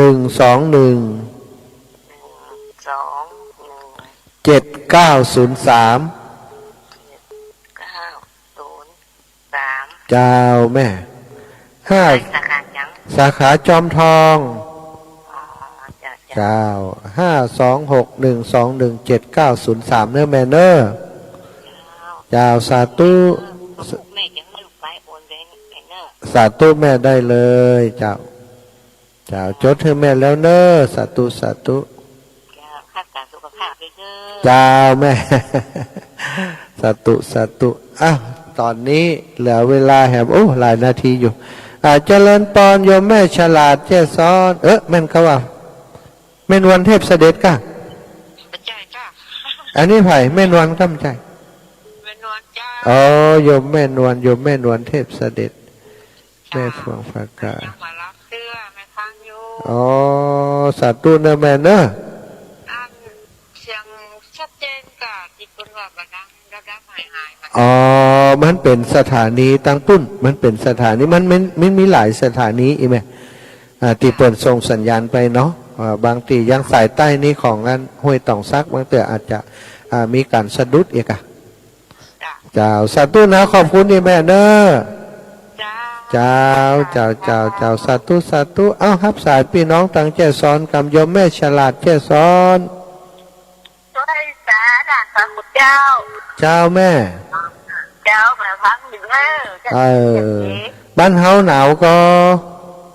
สาวกาแม่ เอากึดเติงหาเนอพี่น้องตั้งแจ้สอน คุณหมอ สบายทำไมเป็นวัดเดี๋ยวนี้ เอาตรวจพอแล้วยังไปให้ได้เป็นอย่างนะ เจ้าเป็นสัตว์ละเจ้า โอ้ดีแล้วเป็นวัดมาได้ ปลอดภัยเนอะแม่เนอะ เจ้าขอ สาธุ มหาไปอยู่นี้มีสุขแน่นอนเนอะ สาธุแม่ขอบคุณแม่เนอะ ได้มาไกลขออยู่นี้มีสุขตลอดชีวิตแน่นอนเนอะ สาธุขอบคุณอนุโมทนาบุญอีแม่ก็มีความสุขเหมือนกันเนอะโอ้พี่น้องเมืองน่านกันดิแม่วิไลเนาะ นักราชการเจ้า โอ้สาวเมืองน่านเจ้า สมจักเจ้า เจ้าแม่ อันข้าเจ้าโทรมาจากเมืองน่านนะเจ้า นั่นแหะว่ายังได้เมืองน่านหนาวกะ เจ้า เจ้า ข้าเจ้าอันข้าเจ้าอยากทำบุญนางวิไลสุนทรินนะเจ้า แม่ ข้าเจ้าจะเอา2 ตารางเมตรนะเจ้า โอ้อีแม่อันจดเลขที่บัญชีธนาคารท่านครูตันก่อนตะกี้ ได้ละเจ้าได้ละเจ้า โอ้ดีกะเดี๋ยวแม่บอกเจดีเลยแม่วิไล ในวิไลสุนทรินเจ้า ไลสุนทรินเนาะ เจ้า อ๋อสุนทรินโอ้ขอบคุณโยมแม่วิไลเนอะ เอา2 ตารางเมตรนะ 2 ตารางเมตร เขาจะโอนตังค์เข้าไปเจ้า เจ้าโอนเข้าของท่านพระครูเลย2 ตารางเมตร600สาธุเด้อแม่เนอะ เจ้าสาธุ โอ้พี่น้องเมืองน่านพุ่นเนอะเอ้าลูกน่านมาสาธุขอบคุณอีแม่ เจ้านมัสการเจ้า จะเริญปอน เจ้า เจริญปอนโยมแม่นิดก่อนสวรรค์พี่น้องปงหนองเวียงป่าเป้าเจ้าอียังบัรับเตือนนอ นอนฟังเดี๋ยวก็งีบรับได้เลยเนอะ ยังถึงเวลาเปล่า นะครับสาธุแม่ ตุอันนั่นมา เจ้าแม่ จะได้เพดานสักตารางเมตรนะ โอ้ได้กะไม่อยากใหญ่แม่จดอันเลขที่บัญชีท่านพระครูไว้แล้วยัง พระเจ้า ฮะโอ้อีแม่จะ จะได้พระเจ้าจ้า โอ้เนี่ยบัจจังแล้วอีแม่จะฮื้อเฮาหอมฮื้อแล้วก็ปะกันกะ เจ้าเดี๋ยวจะให้ปกเป็นคำฝากปกเป็นคำคนให้ อ๋อฝากพ่อบุญธรรมโอนฮื้อเนาะเดี๋ยวเขาจดชื่อไว้ก่อนแม่นิดก่อนสวรรค์1 ตารางเมตรเนาะ เจ้า แม่นิดก่อนสวรรค์ น้องหนิว หึ นี่ลูกสาวตัวลูกสาวตัว อ๋อน้องหมิว น้องหนิว หนิวนั่นน้องหนู ก่อนสวรรค์เหมือนกัน เจ้า ก่อนสวรรค์โอเค น้ำตา 1 ตารางเมตรเนาะ2 คนแม่ลูกเจ้าสัตว์ น้องกระต่ายตัว โอ้น้องกระต่ายแฮมน้องกระต่าย โอเค3 คนน้องกระต่ายก่อนสวรรค์สาธุนะแม่นะจะรับสายอื่นก่อนเนอะสาธุแม่บุญรักษาเนอะ เจริญปนแม่จันศรีสุขาพี่น้องแจงหัวลินฟ้าเจ้าแม่ ลูกจะมาเมืองฟังกะ บัดเดี๋ยวถ้าไปก็จะลักไปวันที่2นี่แม่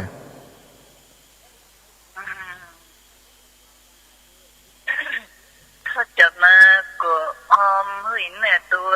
หอมฟ้าเพดาน100อ๋อฝ้าเพดาน หอมแอม100เจ้าแม่จันศรีสุขา เจ้า สุขา200นะเพดาน1เพดานแล้วก็หลอดไฟโอเคขอบคุณนะแม่นะบุญรักษาแม่นะ ขอบพระคุณเจ้าเวสสักเจ้า เจ้าสาธุสาธุ จะรับ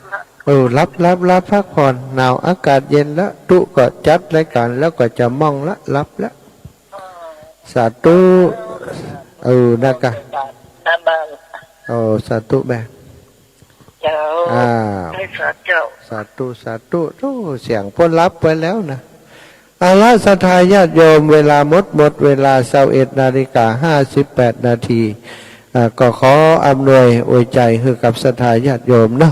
ติดตามรายการตั้งสถานีวิทยุในเครือข่ายคลื่นสีขาวทุกสถานีวัดพระบาทอุดมน้ำบ่อสาวาวัดไฟหินห้วยตองสักและอีกหลายสถานีเนาะตึงเวียงป่าเป้าตึงเชียงใหม่ลำพูนลำปางเมืองแปะเมืองน่านทุกสถานีก็ขอให้ท่านเจ้าทั้งหลาย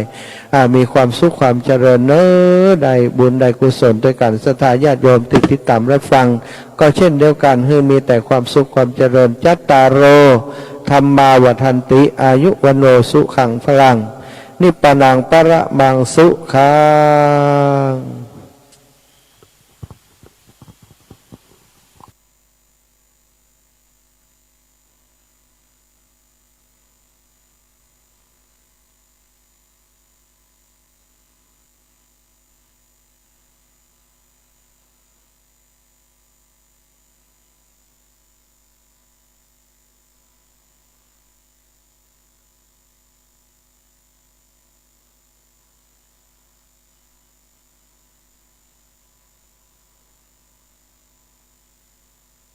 ก็เช่นเดียวกันให้มีแต่ความสุขความเจริญจัตตารโร